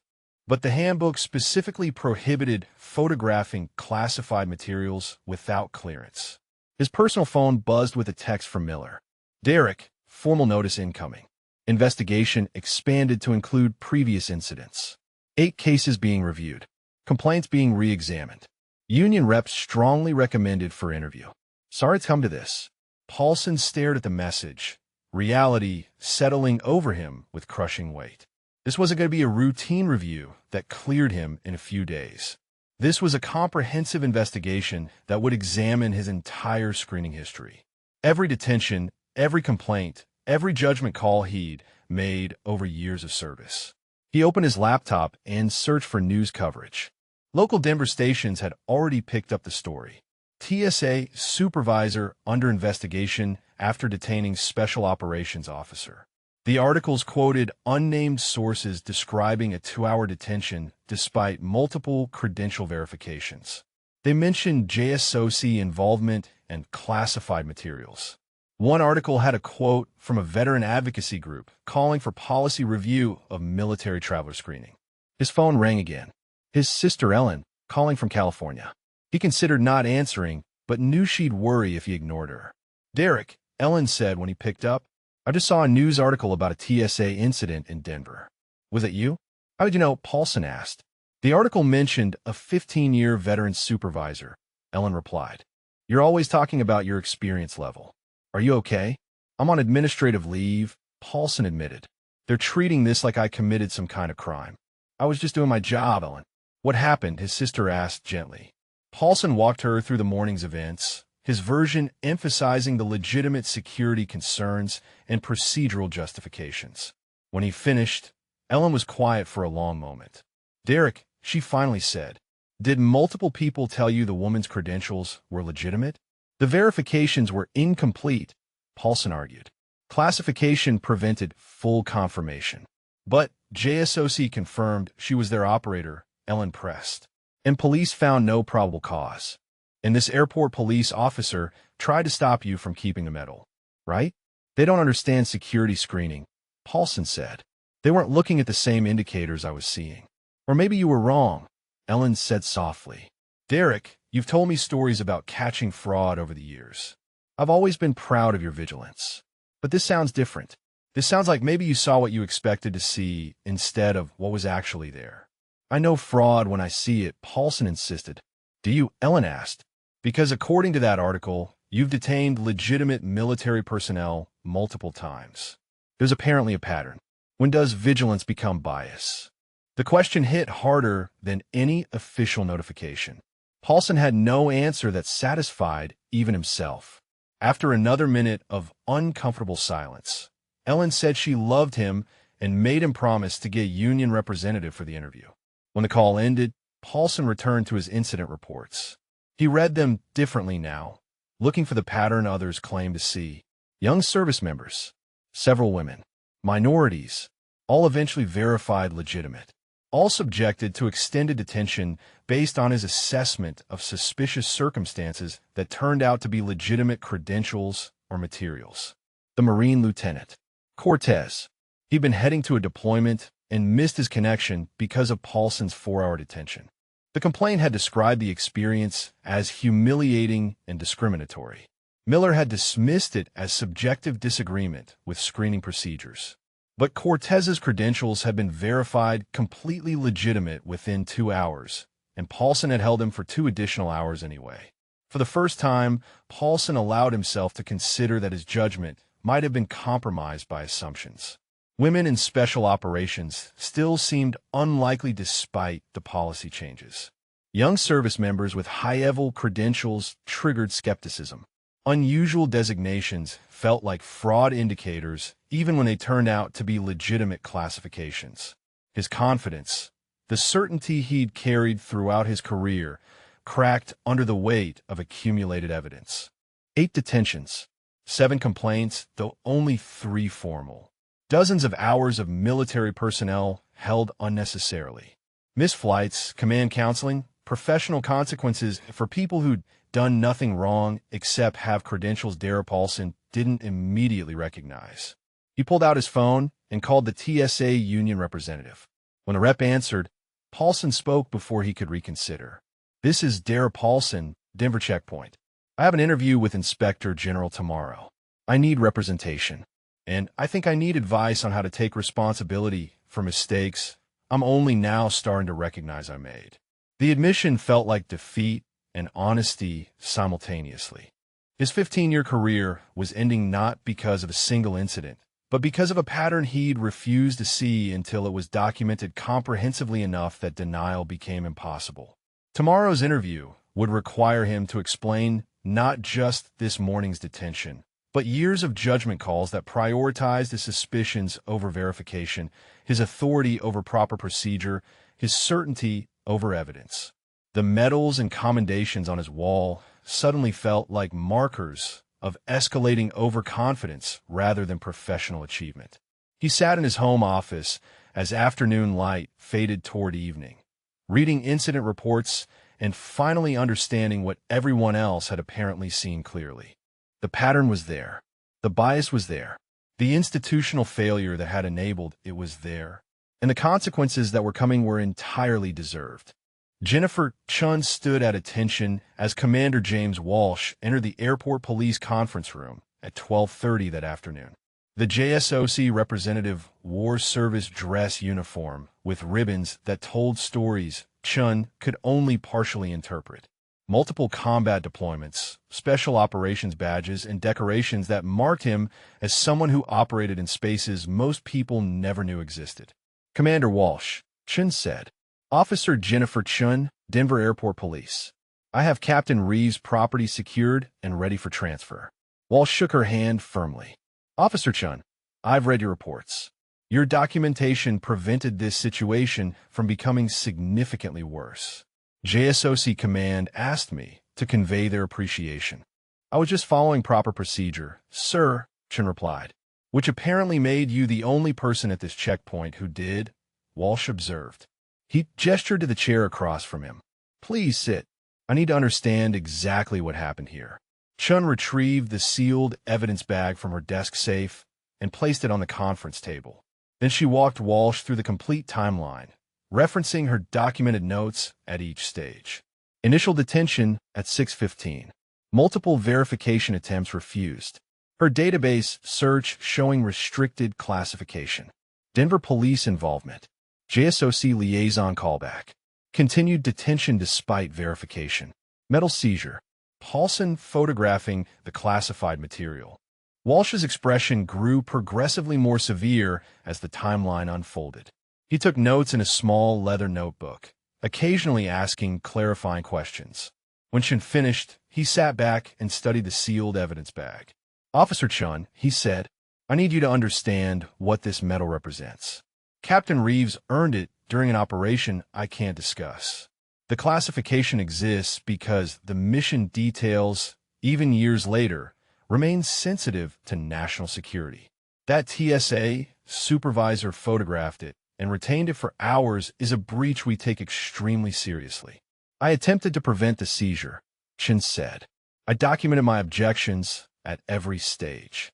Your documentation is why we're having a productive conversation instead of a security crisis," Walsh replied. He opened his briefcase and removed several forms. "These authorized transfer of classified material from law enforcement custody to JSOC. I need your signature confirming chain of custody was maintained." Chun reviewed the forms carefully. The language was more complex than standard evidence transfer documents, with multiple classification warnings and security protocols. She signed where indicated and watched Walsh countersign. He picked up the sealed bag and examined it closely. "This seal hasn't been broken since TSA transferred it to you?" "Correct, sir," Chun confirmed. "I placed it in my secure desk safe immediately and maintained visual custody when not secured." Walsh opened his briefcase again and placed the bag inside a specialized container with electronic locks. The container sealed with a definitive click. "Captain Reeves is currently in San Diego with her family," he said. "She'll have this back within 24 hours. She shouldn't have been separated from it at all." "Sir, may I ask a question?" Chun ventured. "Go ahead." "The pattern of detentions I documented. 8 cases over 2 years. All legitimate military personnel, eventually verified. Is that significant from SOC's perspective?" Walsh's expression hardened. "Officer Chun, special operations personnel are trained to maintain low profiles.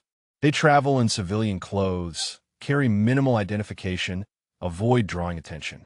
That training makes them effective at their jobs and apparently makes them targets for overzealous screening. When we lose 3 hours of an operator's time because some TSA supervisor has a power trip, that's not just inconvenient. That's impacting operational readiness." The frustration in his voice suggested this wasn't the first time he'd dealt with such situations. Chun pulled out her summary report of previous incidents and handed it to Walsh. "Sir, this documents all 8 cases involving Supervisor Paulson. 3 resulted in formal complaints that TSA management dismissed. 1 service member missed deployment connection and received command counseling. Another missed a military funeral. The pattern shows consistent targeting of younger service members, women, and minorities." Walsh read through the report, his jaw tightening with each page. This is exactly the kind of institutional failure that creates problems across the system.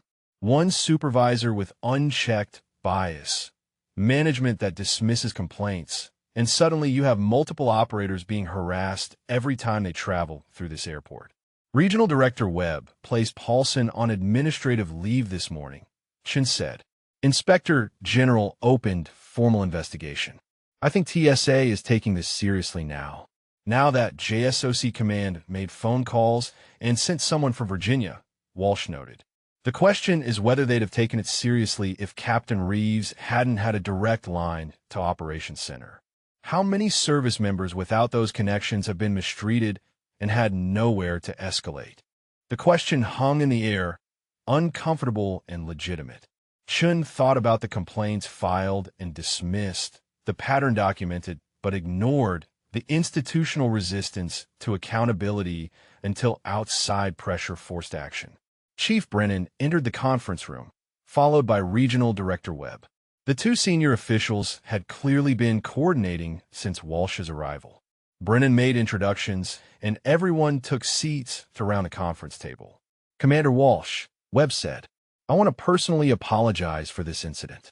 TSA failed in multiple ways yesterday. Supervisor Paulson will face appropriate consequences, and we're implementing immediate changes to prevent recurrence." "What changes?" Walsh asked directly. Webb pulled out a folder containing policy drafts. "First, mandatory contact with military verification hotline for any credential questions. Supervisor override prohibited. Second, immediate escalation to regional command for any detention exceeding 30 minutes after verification attempt. Third, prohibition on photographing or detailed examination of any materials claiming classification without clearance confirmation." Walsh reviewed the policy documents. "These are good starts, but they're reactive to this specific incident. What about the pattern officer Chen documented? 8 previous cases, complaints dismissed, management protecting the supervisor. How do you address that institutional failure?" Webb's discomfort was evident. "We're reviewing all previous complaints with fresh eyes. Area Supervisor Miller, who dismissed those complaints, is under investigation for supervision failures. We're implementing quarterly audits of screening patterns to identify potential bias before it escalates." "Quarterly audits would have shown Paulson's pattern years ago," Walsh observed. "The data was there. Someone just needed to look at it and care about what it showed." Brennan spoke up. "Commander Walsh, from law enforcement perspective, we're implementing joint training between airport police and TSA on military credentials and classification protocols. Officer Chen will be leading that program, given her exemplary handling of this situation." Chen looked at her chief in surprise. Brennan nodded confirmation. "Your promotion to liaison position was already approved last month. This incident accelerates implementation. You'll coordinate military traveler support and train both TSA and police on proper procedures." Walsh turned to Chen. "Congratulations, officer. That's well-deserved." He pulled a business card from his wallet and handed it to her. "This is my direct line. If similar situations arise in the future, don't hesitate to contact JSOC Operations Center immediately. We'd rather intervene early than clean up disasters after the fact." "Thank you, sir," Chen said, pocketing the card. Webb cleared his throat.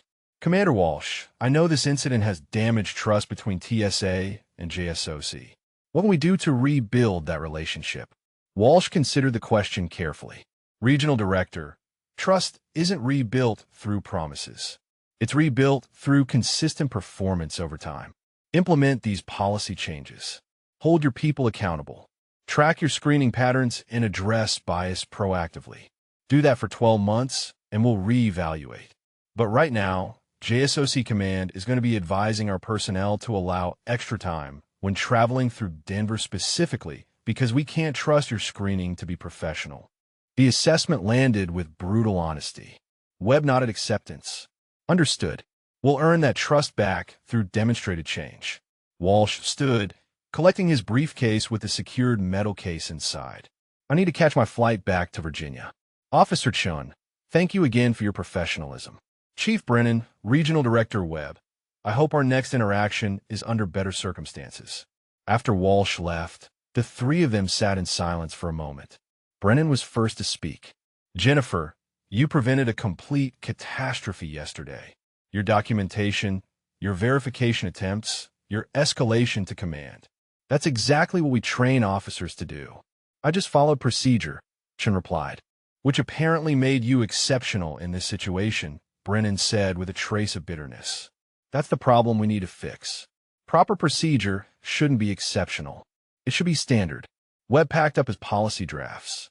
"Officer Chun, when Inspector General interviews you tomorrow, they're going to ask detailed questions about previous incidents you documented. Be completely honest about what you found. The pattern, the complaints, the management dismissals. That testimony is crucial for establishing institutional accountability." "I will, sir," Chen confirmed. Webb stood to leave, then paused. "Officer Chun, one more thing. You're going to hear criticism in the coming days. People defending Paulson, claiming he was just being thorough. People who think TSA is being unfairly targeted. Don't let that shake your confidence in what you documented. The evidence is clear. The pattern is real. You did the right thing at every decision point. After Webb left, Chun was alone with Chief Brennan. Her chief pulled out a letter and handed it to her. This is formal commendation for your actions yesterday. It goes in your permanent file. It also serves as documentation if anyone tries to retaliate or undermine your promotion. You think someone will try? Chun asked. I think change makes people uncomfortable, Brennan replied. You expose systemic failure. That's always going to create resistance from people invested in the old system. Be prepared for it. Chun thought about Paulson sitting at home on administrative leave, his 15-year career ending. She thought about Miller under investigation for dismissing complaints. She thought about the policy changes being implemented and the quarterly audits that would examine screening patterns. All of it stemmed from her decision to run that database check, to document objections, to escalate when procedures weren't followed. Would you have kept pushing for verification like Chun did? She thought, remembering the question she'd asked herself a dozen times since yesterday. Sometimes doing the right thing means questioning authority. Sometimes it means documenting uncomfortable truths. Sometimes it means standing alone against institutional momentum. Chief, Chun said, what happens if the investigation finds broader problems? Not just Paulson and Miller, but systemic issues across multiple checkpoints? Then we fix the system, Brennan replied. That's what investigations are for. Finding truth and implementing solutions. Your documentation started that process. Where it leads depends on what investigators find. Chun gathered her files, preparing for tomorrow's interview with Inspector General. Her testimony would help determine consequences for Paulson, accountability for Miller, and potentially policy changes affecting thousands of TSA employees nationwide. The weight of that responsibility settled over her, significant but not unwelcome. She'd done her job properly. The documentation was thorough. The pattern was clear. Whatever came next, she'd face it with the same commitment to proper procedure that had guided her actions throughout this entire incident. That consistency was all anyone could ask of her, and all she'd ever demanded of herself. Marcus Webb arrived at the regional office conference room at 8:30 the next morning to find the Inspector General investigative team already setting up equipment. Special Agent Catherine Morrison introduced herself and her two colleagues, Agent David Park and Agent Lisa Rodriguez. They'd flown in from Washington the previous evening and spent the night reviewing preliminary documentation. Regional Director Webb, Morrison said, shaking his hand, "We appreciate your cooperation. This investigation will be thorough but efficient. We have 12 interviews scheduled over the next 2 days." Webb took his seat at the conference table. "I've compiled all requested documentation. Personnel files, incident reports, complaint histories, screening statistics, and policy manuals. Everything is organized chronologically and cross-referenced." Morrison opened her laptop. "Let's start with the pattern Officer Chun documented. 8 incidents over 24 months involving Supervisor Paulson. Walk me through your awareness of these cases." Webb pulled out his own files. "I was aware of 3 formal complaints filed against Paulson. Each was reviewed by Area Supervisor Miller and found to be judgment calls within screening discretion. I accepted Miller's assessments and closed the complaints without further investigation." "Why didn't you conduct independent review?" Morrison asked. "Miller had been Area Supervisor for 6 years with strong performance record," Webb explained. "Paulson had 15 years of service with consistent positive evaluations. The complaints seemed like routine disagreements over screening procedures rather than pattern indicators." Agent Park spoke up. "Did you examine whether multiple complaints against the same supervisor constituted a pattern?" "Not at the time," Webb admitted. "In retrospect, 3 complaints within 18 months should have triggered closer scrutiny. That's a failure of my oversight." Morrison made notes on her laptop. "Let's discuss the specific complaints." The first came from Marine Lieutenant Marcus Cortez in March 2 years ago. He was detained 4 hours and missed his deployment connection. What did Miller's review find? Webb opened the file. Miller concluded that Paulson had reasonable suspicion based on unusual unit designations in Cortez's orders. Verification eventually confirmed legitimacy, but Miller determined the extended detention was justified by the complexity of the credentials. Did Paulson contact military verification hotline during those 4 hours? Morrison asked. Webb checked the incident report. Not according to documentation. Paulson relied on his own assessment and waited for Cortez's command to return calls, which took several hours due to time zone differences. So proper verification procedures weren't followed, Morrison stated. And Miller's review didn't identify that as a problem. Correct, Webb said. Miller focused on whether Paulson's suspicions were reasonable rather than whether proper verification procedures were used. Agent Rodriguez leaned forward. Regional Director, that's a significant oversight failure. TSA has clear protocols for credential verification. Why wasn't procedure compliance examined during complaint review? Webb met her gaze directly. Because Miller's reviews focused on justifying Paulson's decisions rather than evaluating whether proper procedures were followed. I accepted those reviews without questioning the methodology. That's my responsibility. Morrison moved to the next file. Second complaint came from Army Captain Robert Thomas in August last year.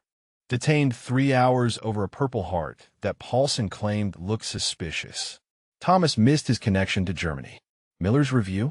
Miller found Paulson exercised appropriate caution, Webb said.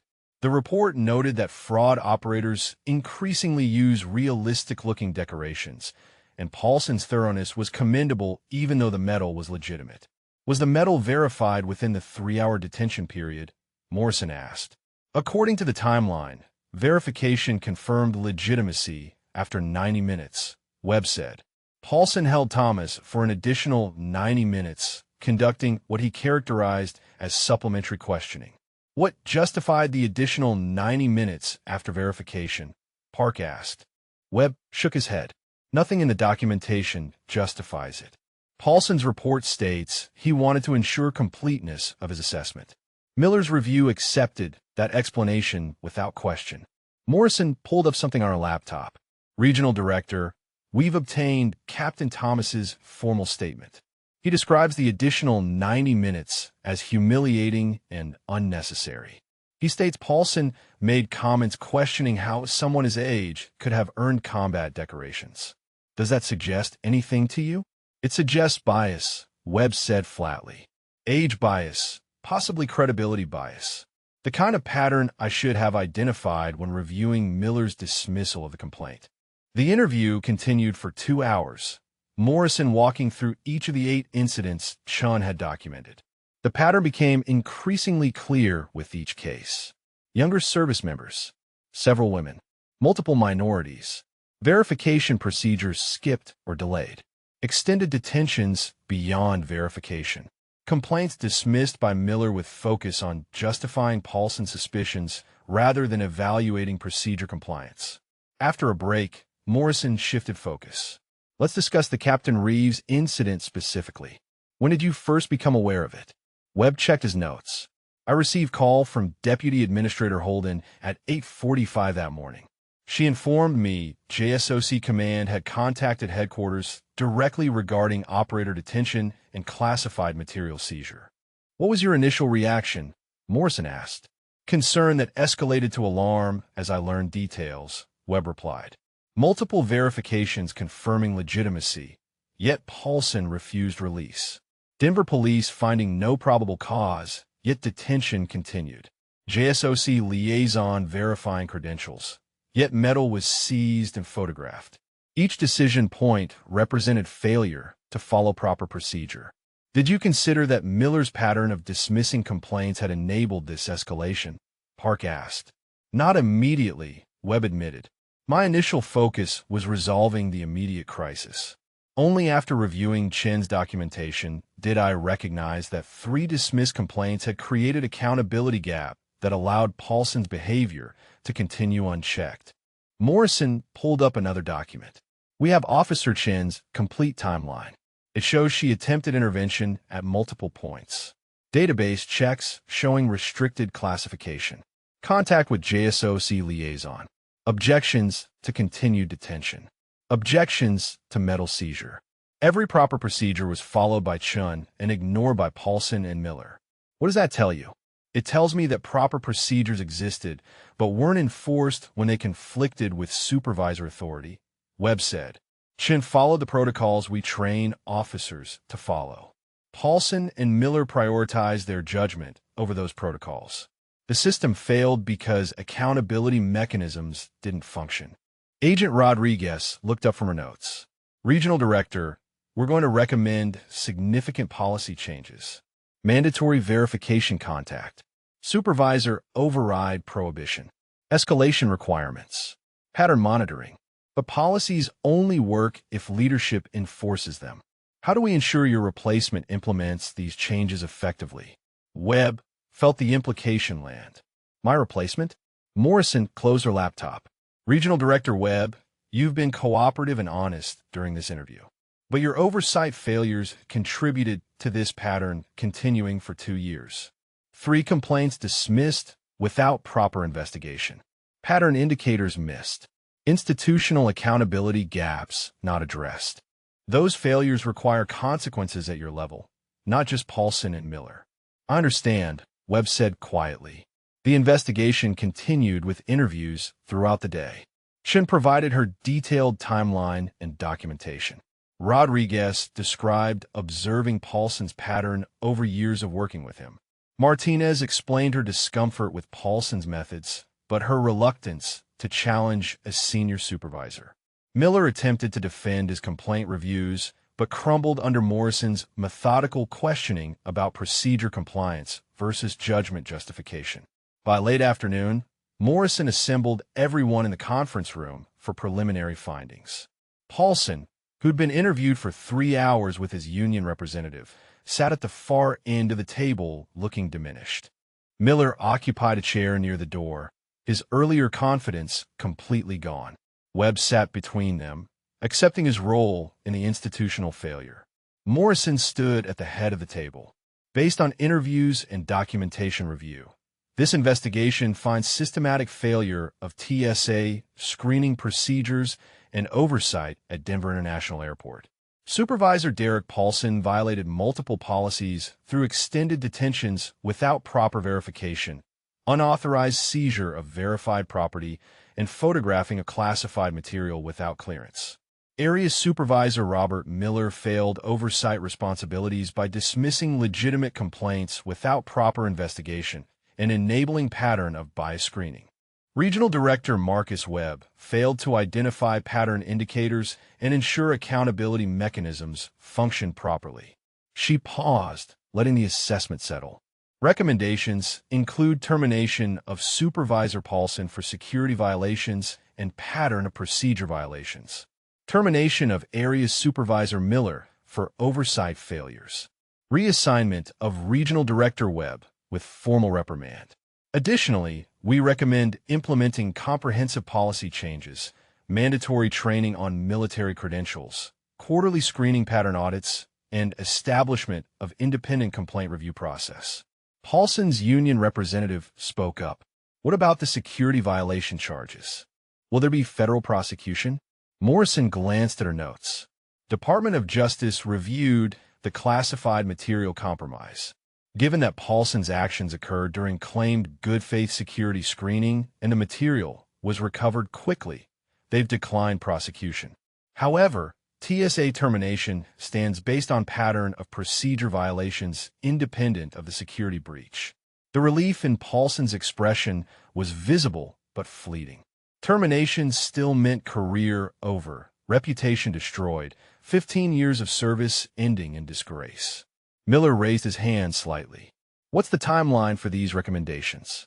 Morrison's response was immediate. Paulson's termination effective today, pending appeal rights. Miller's termination effective within 10 days. Webb's reassignment within 30 days. Policy changes implemented system-wide within 90 days.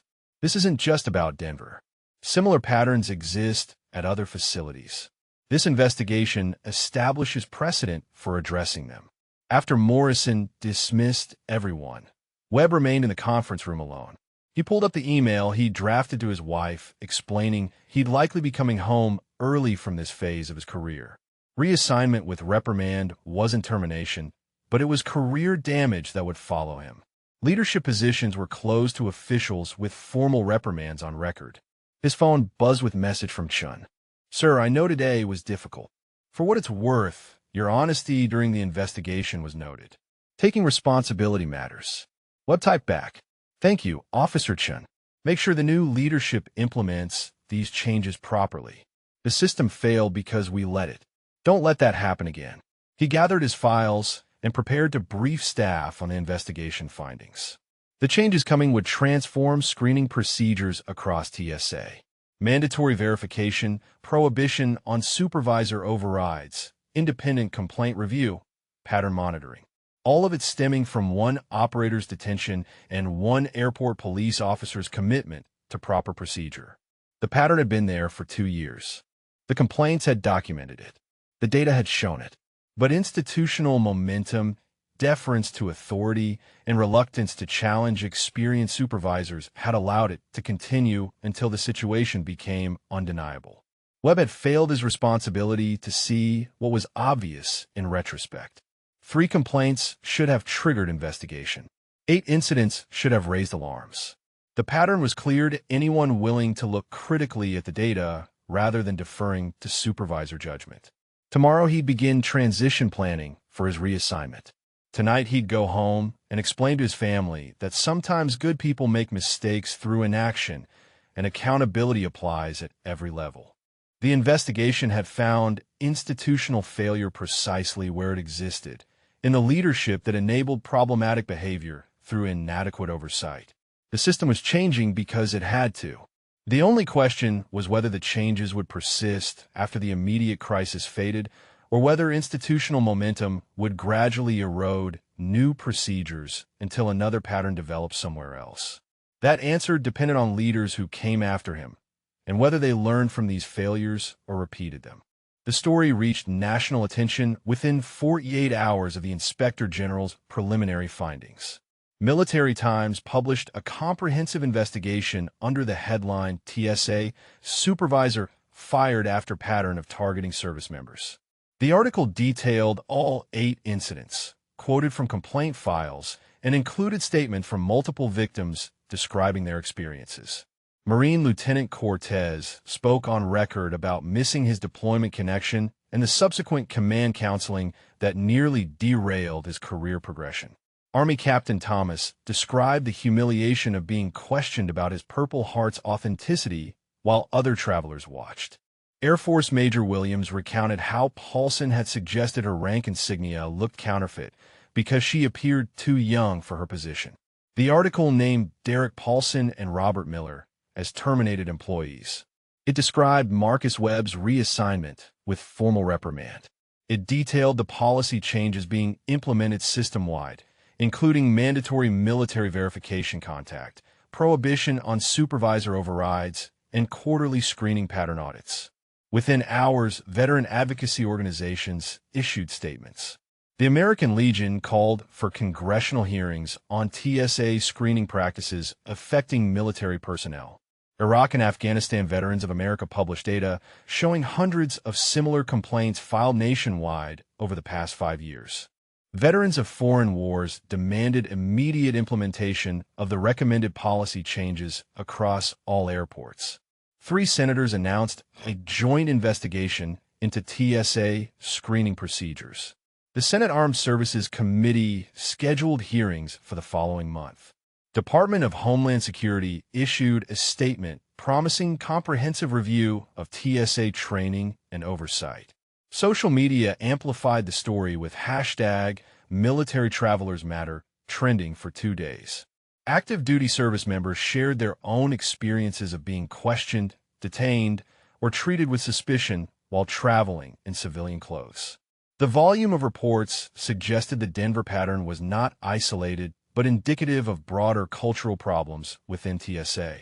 Jennifer Chun watched the coverage from her new office, a space designated for the military traveler liaison position. Her phone rang constantly with media requests for interviews. She declined them all, directing inquiries to TSA Public Affairs. Her role was implementing solutions, not providing commentary on the problem.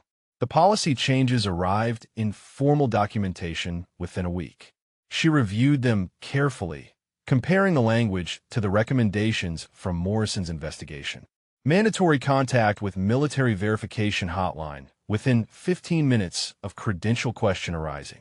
Supervisor override explicitly prohibited. Any detention exceeding 30 minutes after verification attempt required immediate escalation to regional command. Photographing or detailed examination of materials claiming classification prohibited without clearance confirmation. Additionally, quarterly audits would examine screening patterns at each checkpoint. Statistical analysis would flag supervisors who detained military personnel at rates significantly higher than peers. Complaints would be reviewed by independent panels rather than direct supervisors. Pattern indicators would trigger automatic investigations rather than requiring accumulation of formal complaints. Chin began implementing training programs for both TSA and airport police.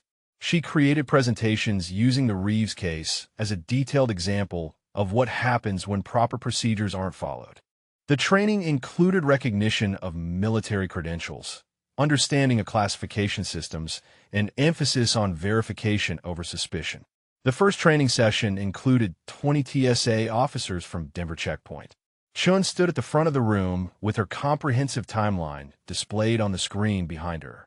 This incident began at 6:15 on a Tuesday morning. She started. By 8:15, a JSOC operator had been detained for 2 hours, multiple verifications had been ignored, and classified material had been seized and photographed. By the end of that week, 2 TSA employees were terminated, 1 was reassigned with reprimand, and system-wide policy changes were in motion. Understanding how we got from point A to point B is crucial for ensuring it never happens again. She walked them through each decision point. Paulson's initial detention based on unfamiliar metal designation. His refusal to contact verification hotline despite the operator's request. The database alert showing restricted classification that he dismissed. Denver police finding no probable cause that he ignored. JSOC liaison confirmation that he characterized as incomplete. At each stage, Chin showed the proper procedure that should have been followed and the consequence of not following it. The officers took notes, asked questions, and several admitted they'd been uncomfortable with Paulson's methods, but hadn't known how to challenge a senior supervisor. The training concluded with the new mandatory procedures. Chin emphasized that supervisor override was no longer allowed. If a service member requested verification, that verification must be conducted immediately. If databases flagged credentials as restricted or classified, that was confirmation of legitimacy rather than suspicion.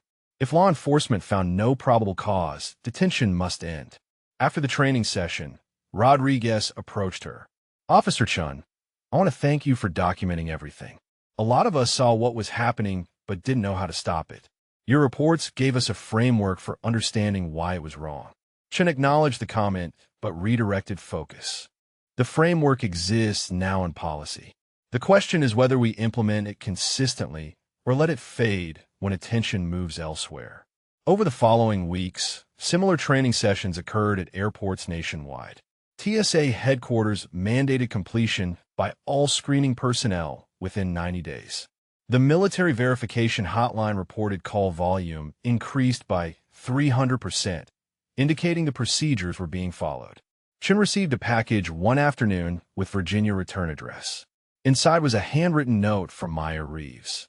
"Officer Chun, thank you for your professionalism during my detention and your work implementing changes afterward. The medal was returned to me within 24 hours, and I understand you were instrumental in ensuring proper chain of custody. More importantly, the policy changes you're implementing will protect thousands of service members who travel every year.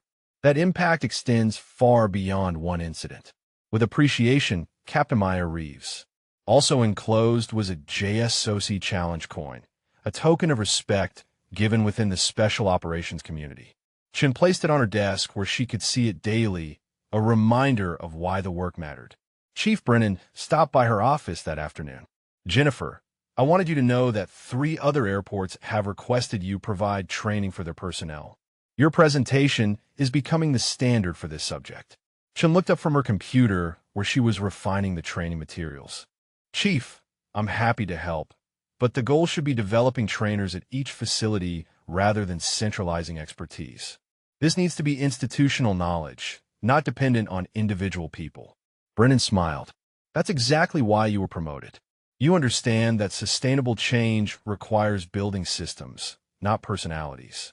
But right now, you're the person who documented this case comprehensively and can speak authoritatively about what went wrong. Use that platform to train others who can carry the message forward. The requests continued arriving. Airport police departments wanted training on military credentials.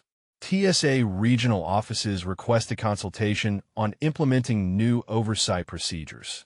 Veteran service organizations asked for her participation in congressional hearing preparation. Chun accepted the speaking engagements that advanced policy implementation and declined those that focused on blame assignment. Her testimony at the Senate Armed Services Committee hearing emphasized systemic solutions rather than individual failures. She presented data showing the Denver pattern existed at 14 other major airports. She recommended independent oversight of complaint processes and mandatory pattern audits.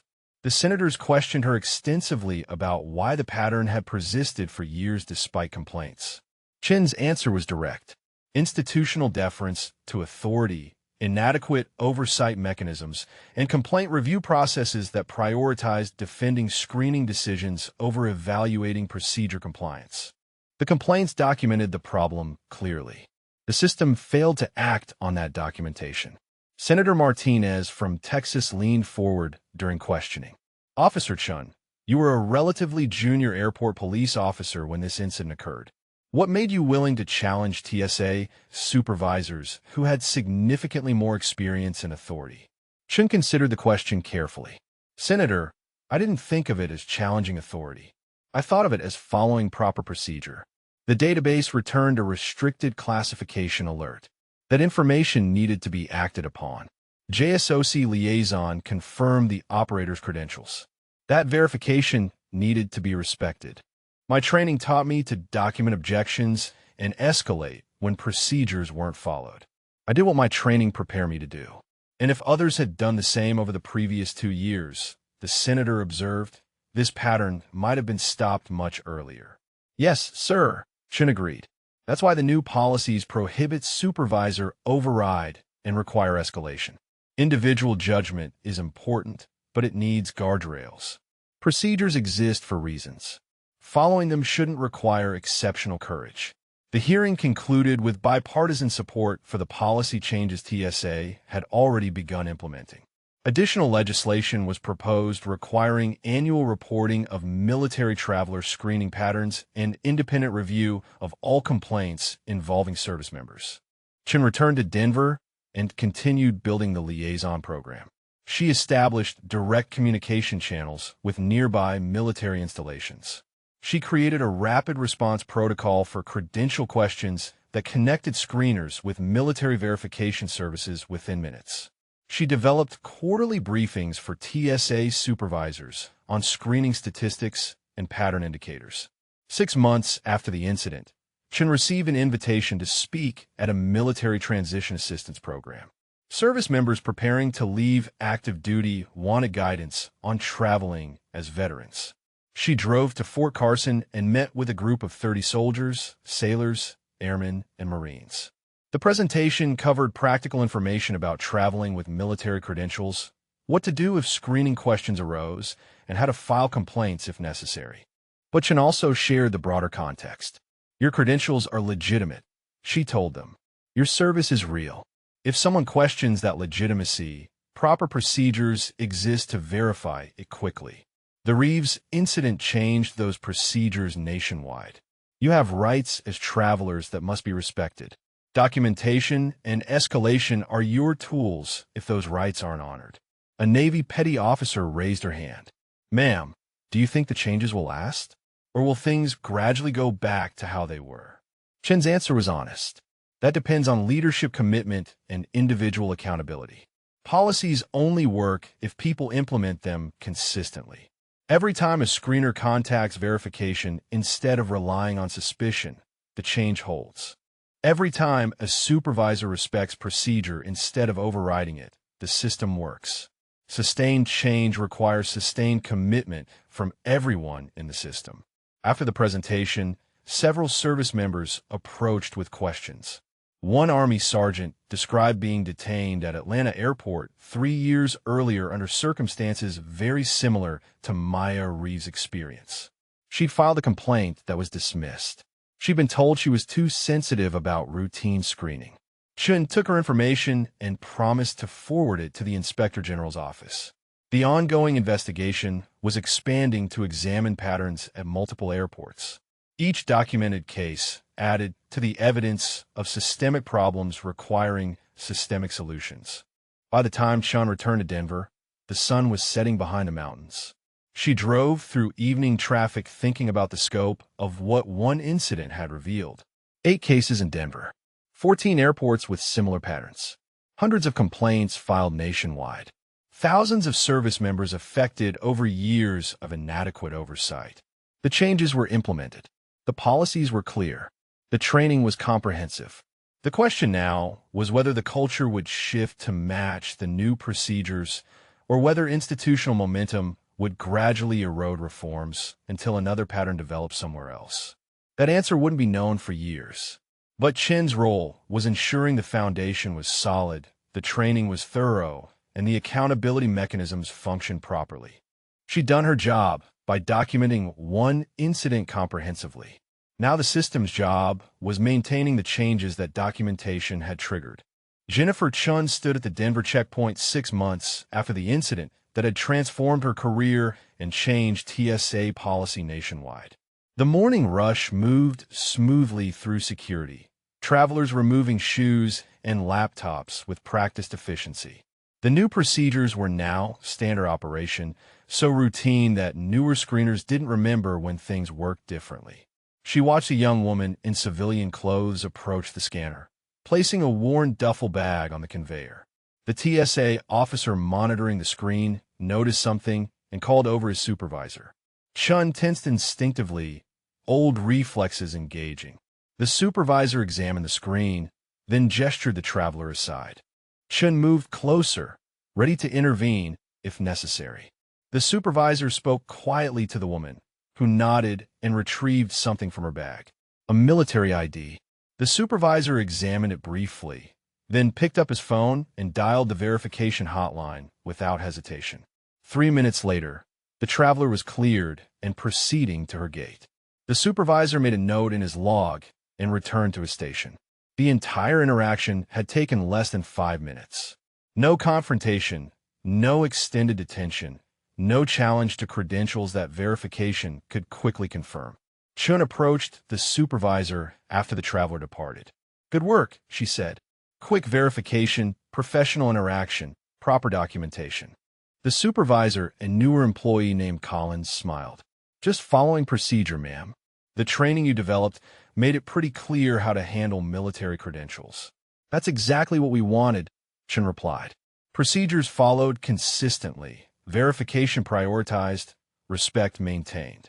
She returned to her office and found an email from Marcus Webb. The former regional director had been reassigned to a policy development position at TSA headquarters, his expertise redirected toward improving systems rather than managing facilities. His email contained a quarterly screening pattern audit for Denver. Chun reviewed the statistics carefully. Military traveler screenings up 12% from previous year, reflecting increased travel as deployment cycled. Average screening time reduced by 40% due to immediate verification procedures. Complaints filed by military personnel down 87%. 0 detentions exceeding 30 minutes. 0 supervisor overrides of verification confirmations. The data showed sustained implementation of policy changes. Similar reports from other airports demonstrated comparable improvements. The pattern that had plagued Denver no longer existed in measurable form. and statistical monitoring ensured any recurrence would be identified quickly. Her phone rang with a Virginia area code. She answered to hear Maya Reeves' voice. "Officer Chun," Captain Reeves said, "I want to let you know I'm transitioning to a training role at Fort Bragg. After 8 years operational, I'll be preparing the next generation of operators." "Congratulations, Captain," Chun replied. "That's significant work." "It is," Maya confirmed. "And part of that work includes teaching them how to travel smart, how to handle credential challenges, and what their rights are. I'm using materials from your training program. Figured you should know your work is reaching operators before they ever encounter screening situations." Chun appreciated the connection. "Captain, can I ask you something? That morning at the checkpoint, you stayed calm throughout everything. Even when things escalated unreasonably, you never lost composure." "How?" Maya's laugh came warm and genuine. "Officer Chun, I've been in situations where losing composure meant mission failure or lives lost. TSA supervisor having a bad morning was annoying, but it wasn't life-threatening. Perspective helps. Plus, I knew the system would eventually work. Took longer than it should have, but confidence in procedures pays off. The confidence was justified because people like you documented everything properly," Maya continued. "Professionals doing their jobs competently creates the foundation for systems to function. You did that. The changes happened because you gave leadership no choice but to address documented patterns." After the call ended, Chin pulled up her original incident timeline from 6 months ago. She'd reviewed it dozens of times during training development, but each reading revealed something new about decision points and escalation stages.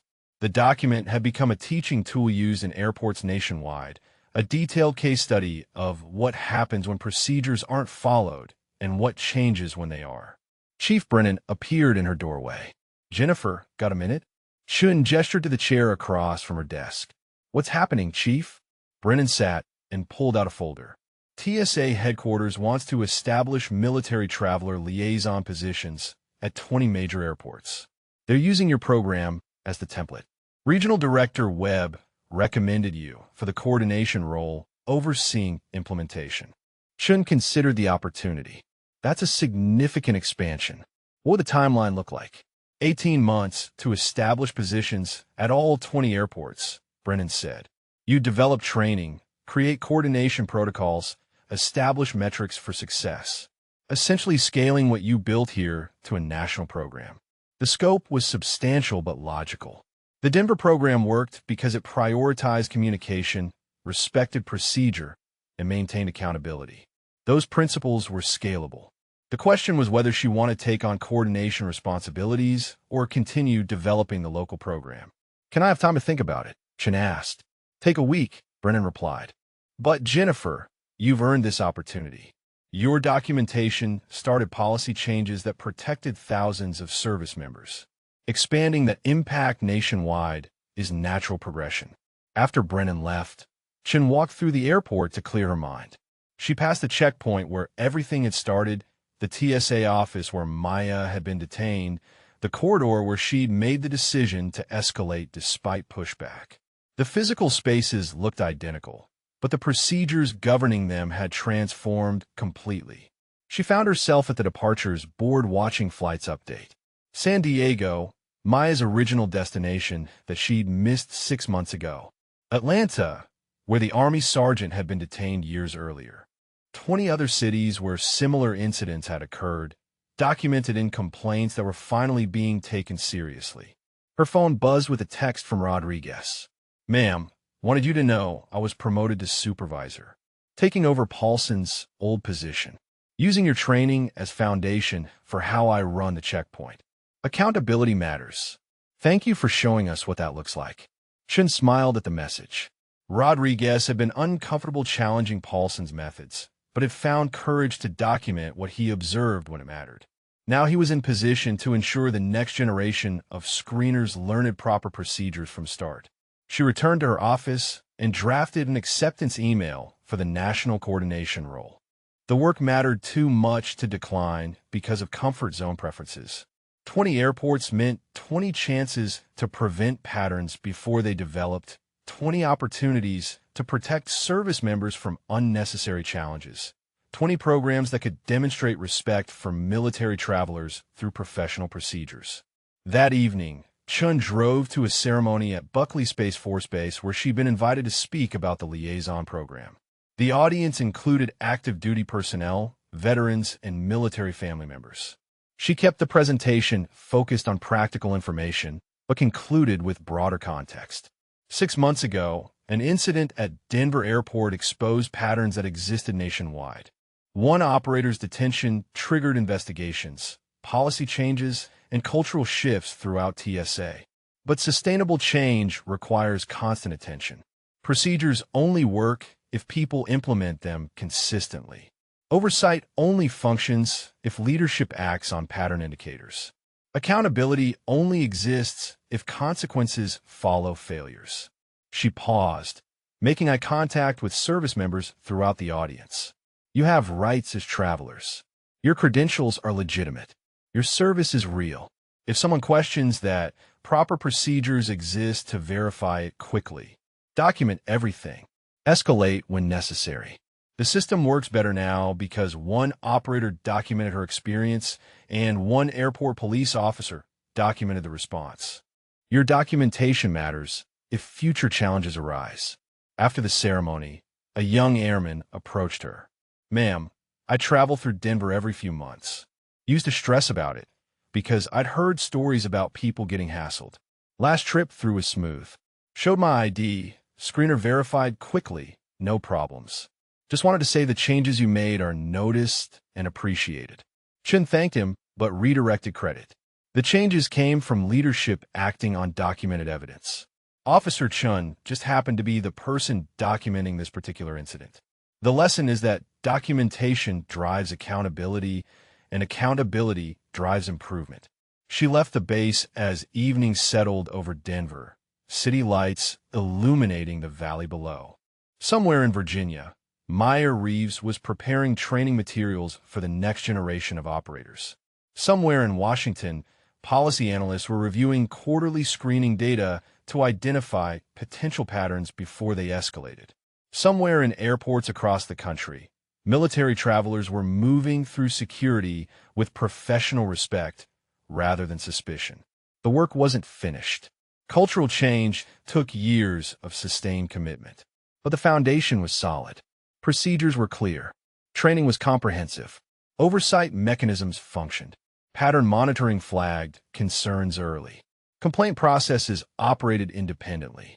Accountability existed at every level. Chun had done her part by documenting one incident thoroughly and refusing to accept dismissals of obvious problems. The system's part was maintaining vigilance, implementing procedures consistently, and addressing patterns proactively. Whether that vigilance persisted over years and leadership changes remained to be seen. But tonight, the data showed improvement. Complaints were down. Screening times were reduced. Military travelers reported positive experiences. 20 airports would soon have dedicated liaison programs. The trajectory was right even if the destination remained distant. She pulled into her driveway and checked her email one final time. Message from TSA headquarters officially offering the national coordination position. Start date in 30 days. 20 airports, 18-month implementation timeline, authority to establish standards and protocols. Chun drafted acceptance response, then paused before sending. Would you have kept pushing for verification like Chun did? She thought, remembering words she'd spoken months ago. Sometimes doing the right thing means questioning authority, documenting uncomfortable truths, standing alone against institutional momentum. She'd done those things when it mattered. Now she had opportunity to build systems that made doing the right thing standard procedure rather than exceptional courage. That was the goal, making proper procedures so routine that future Jennifer Chins wouldn't need to challenge authority because authority would already be following the rules. She sent the acceptance email and went inside. Tomorrow she'd brief her team on the transition. Next month, she'd begin national coordination. Over the following 18 months, she'd establish programs at 20 airports. The work would continue because the mission mattered, because service members deserved respect, because procedures existed for good reasons, and because one incident had proven that documentation, accountability, and sustained commitment could transform broken systems into functional ones. The metal that started everything was back with its rightful owner. The operator who'd been detained was training future generations. The supervisor who'd overstepped was no longer in position to repeat mistakes. The oversight that had failed was rebuilt with stronger mechanisms. The policies that had been inadequate were strengthened with mandatory procedures. And the airport police officer who'd documented it all was about to ensure 20 more facilities learned from Denver's failures and implemented its solutions. That was how systems improved. One incident, one documentation, one accountability cycle, one sustained implementation at a time.